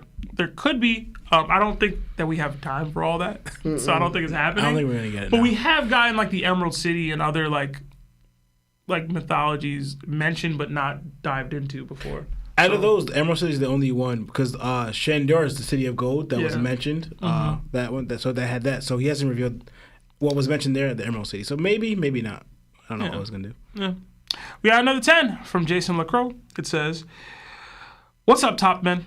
I loved how that kid's mom looks like Big Mom, kind of bringing her Elbaf story full circle back to Elbaf. Also, hashtag Nega Nika looks like Blackbeard ate the Nika fruit. Thanks for all y'all do. Nega Nika is wild. I like it though. The Negachin. He doesn't say Nega, bro. Another 5 from Kirby. Loki probably got Ragnar from a packed up Thor. Norse and giants have always had smoke. They was full brothers beefing just like Cain and Abel. Maybe. That'd be pretty cool. I hope he beat him for it and didn't just like get it off of a body or whatever. Another 5 from To Chris. death. From Chris.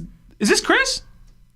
I have no idea. Like Chris, the streamer Chris. Like Oh, Chris Dillon, our boy. that's Chris. Yo, shout out to Chris, bro. Yo, shout out to Chris, man. I hope 5 you're from doing the well, bro. boy, man. Hope he's good. Kaido got jumped on the roof, drunk by the way, by like 20 people that wanted him dead. And Jesus, look what happened to Loki after 3 dogs and arrows. Kaido and foe. Loki was chained up, man. But you got a point. You got a point. We got another 20 from Elio Moka. It says, "Do y'all think Ainge is the traitor? Hashtag Sebi love me." Okay. No. No. I don't think there's a traitor. Yeah. I mean, there could be, but I don't think it's her. Another 5 from Eric Tho. It says, "If it was Loki's power, Haruden wouldn't have specified saying Ragnar's name. Like, no one's going around saying, watch out for the guy with Yoru."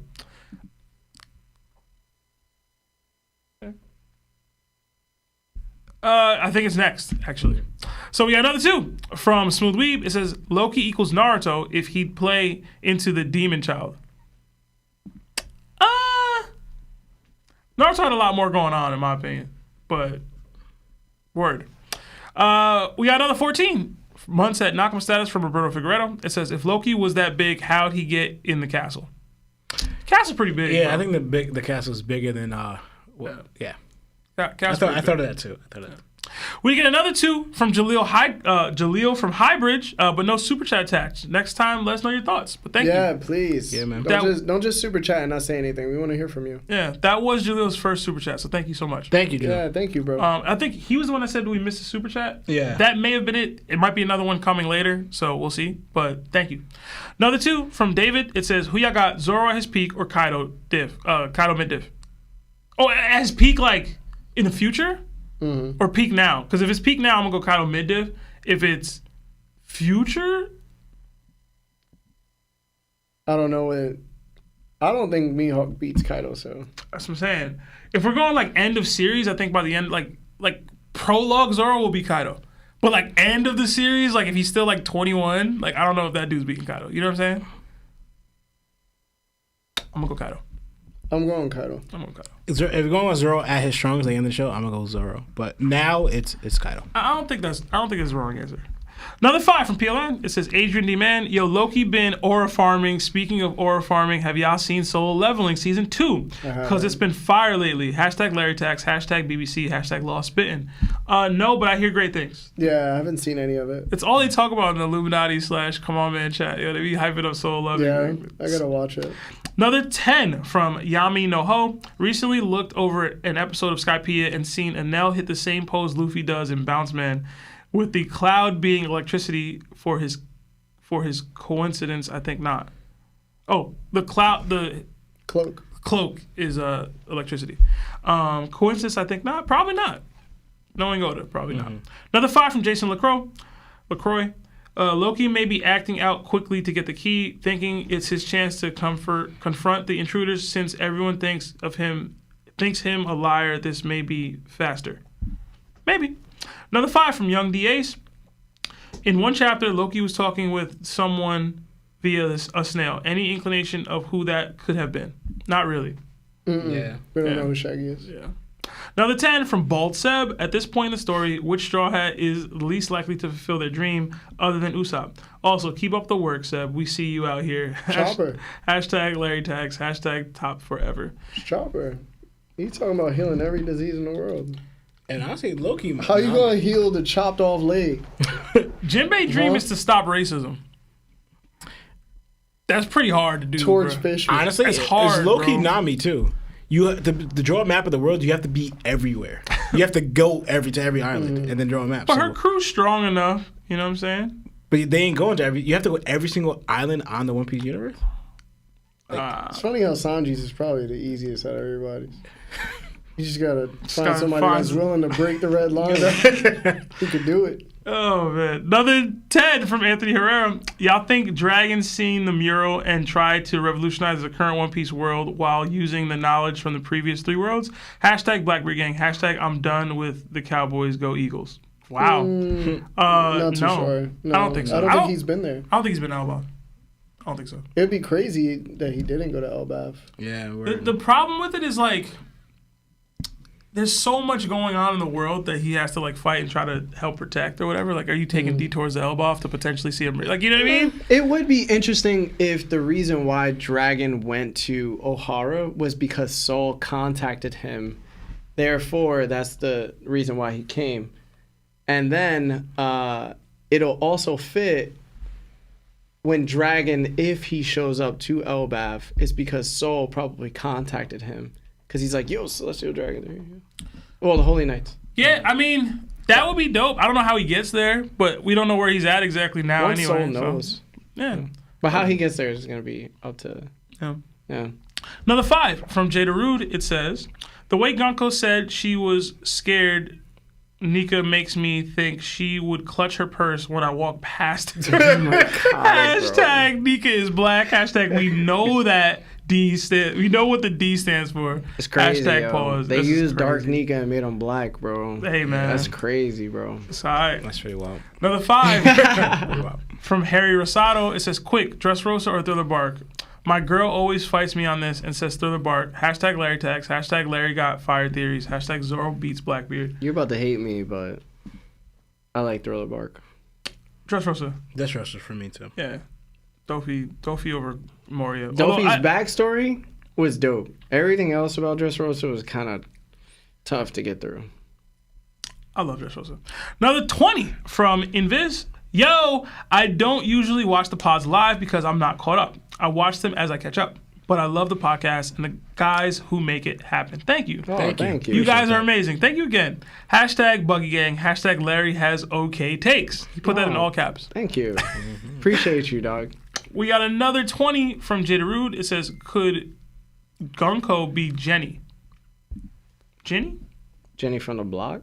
I believe it's Jenny. Oh. Yeah. Most likely, bro. Maybe, but I wouldn't say her directly, more like a clone of her. And they kind of like made her, Oh, a clone. I thought he said beat her.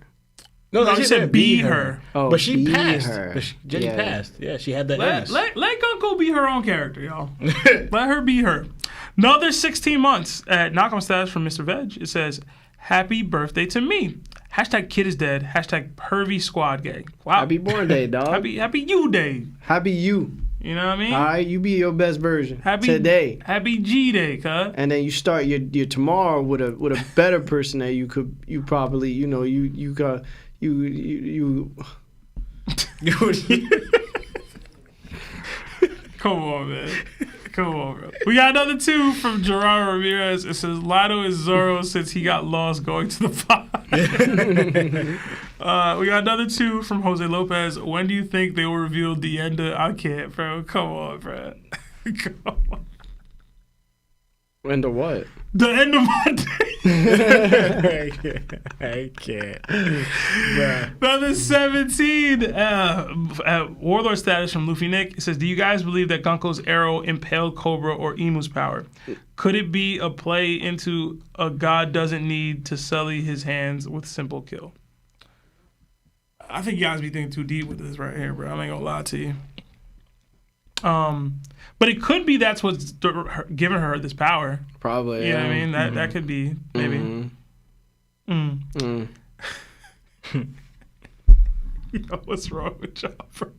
Another 5 from Undead Gamer. Do you guys believe that Gunko is Emu since she can use the portal, plus the arrow ability is able to shape like Emu's arrow attack when Sabo was attacked? I don't think Gunko is Emu. Like I haven't gotten there yet. Yeah, I don't think she is either. It would be kind of crazy if. All right. She would be like the Kaiser Soze of this thing. Like, Hear me out, though. There the whole time. Hear me out, right? When we found out that Emu had like the Gorosei and the power was being transferred to them, we also got introduced in that very same arc around the same time that Vegapunk had 6 other persons of himself.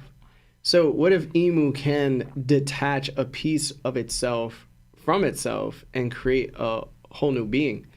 It would also draw inspiration from Akira Toriyama, because that's how King Piccolo was against Goku when he was a kid.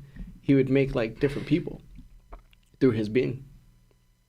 Would it be impressive or like wanted? Probably not, but I'm trying to think, but 1%. Would he have it taken orders? Because like in a way, it's outranked by Shamrock. So anyway, it follows the orders of Shamrock. Shamrock's its leader. So why would Emu really, like, even though it's just a piece of him, have it stoop to low where like the other sister drags are telling your other piece of you what to do? I kind of feel like he's so whatever, so like even he's above everything and everyone. Mm-hmm. You know what I'm saying? So that's why I don't think he would even allow a piece of him to be commanded around. That's what attitude I kind of get from him. I don't know. Unless it has its own personality. Yeah, true. Like that was the submissive personality that created that to get it out of it. Probably. Kind of thing. I don't know. I'm not there with Gunko yet. Another 2 from Gerardo Ramirez. It says, if 2 pregnant ladies clash, is it a Gundam fight? It's Attack on Titan. I was saying it's not a Gundam fight because the babies are in control of their actions. You know what I'm saying? Stupid. Yo, Attack on Titan is just like Gundams with meat. Oh man. Okay. Another 5 pounds from Sedgefield. It says, Seb, you butchered my super chat. It's Blackama, like Nakama. Shout out to the Blackamas and Crackamas in chat. Oh my god. Also, they are pounds, not euros. My bad. I'm not good with currency symbols, bro. Another $2 from Quizesti Toasty. Is Kaido and Mihawk an extreme diff battle or nah? I'm going to say yes out of respect for Mihawk. Yeah. But based on what we've seen from them, the answer would be no. Yeah, it's an extreme diff battle. Yeah. It's just that, Kaido don't got a sword, dog. Mm-hmm. All that sword nonsense that people be talking about when it comes to Mihawk. Yeah, I gotta understand, bro. There's some people that just don't have a sword or could just put their sword down and throw down. And we can't say that about Mihawk, bro. We just can't. It's just, like, I've seen Big Mom literally conquerors coat that fist and punch somebody. Yeah. You know what I'm saying? Like, that's something that Kaido has that Mihawk probably doesn't have, because the sword skill is something that is... it utilizes what you already have in the best way possible. Right. And that's why I don't get why people don't understand that. Like, you really think Roger can't still compete at the top level if he puts Ace down? So like, it's stupid. Dumb. No, bro. Roger puts Ace down, he's still rocking you with his fists or his feet. It doesn't matter. He'll headbutt you if he needs to. Like, he'll pirate. Like, he's not a swordsman in this way, though. It's either Shanks to me. Yeah. Like, these dudes is out here, bro. And they're still going to be able to compete with Yakos if they put their weapons down. I mean, the sword is definitely going to be an issue. Right? It cuts everything. It's going to be hard to fight with your Kabuto. I think that's what his mace is called. But listen, man, Mihawk is not trash. Kaido's not trash. They're both very skilled. It really just comes down to, at that point, I ain't got a sword. My haki is of the top tier. What are you going to do in order to topple me now? And that's it. If that was the case, yo, Zoro and... Venus Juro would have been like the strongest dudes next to Mihawk at this point because they're the only two sword users that we know of besides Shamrock, I guess, but he has a devil fruit in his sword. And Shanks. It's like, yo, these dudes are like the strongest swordsmen ever. Like, they're actual swordsmen. Yeah. But that's all the super chats for now. So, yeah. But listen, man, thank you so much. We have to end the show. It's 9. We want to thank you for all the super chats you happen to give us. We are greatly appreciative of it. You have no idea how grateful we are. You guys do this every single episode, and every single episode, it's astonishing how much you guys care about us and love us.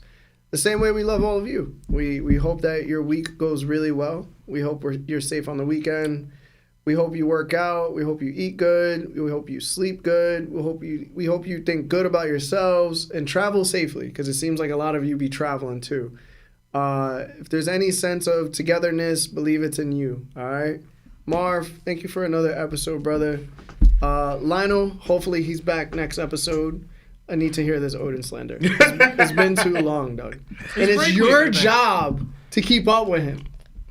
You're his brother. You live with him. But yeah, other than that, my name is Larry. Lawrence. Seb. Lionel. And this is That One Piece Talk. Jana.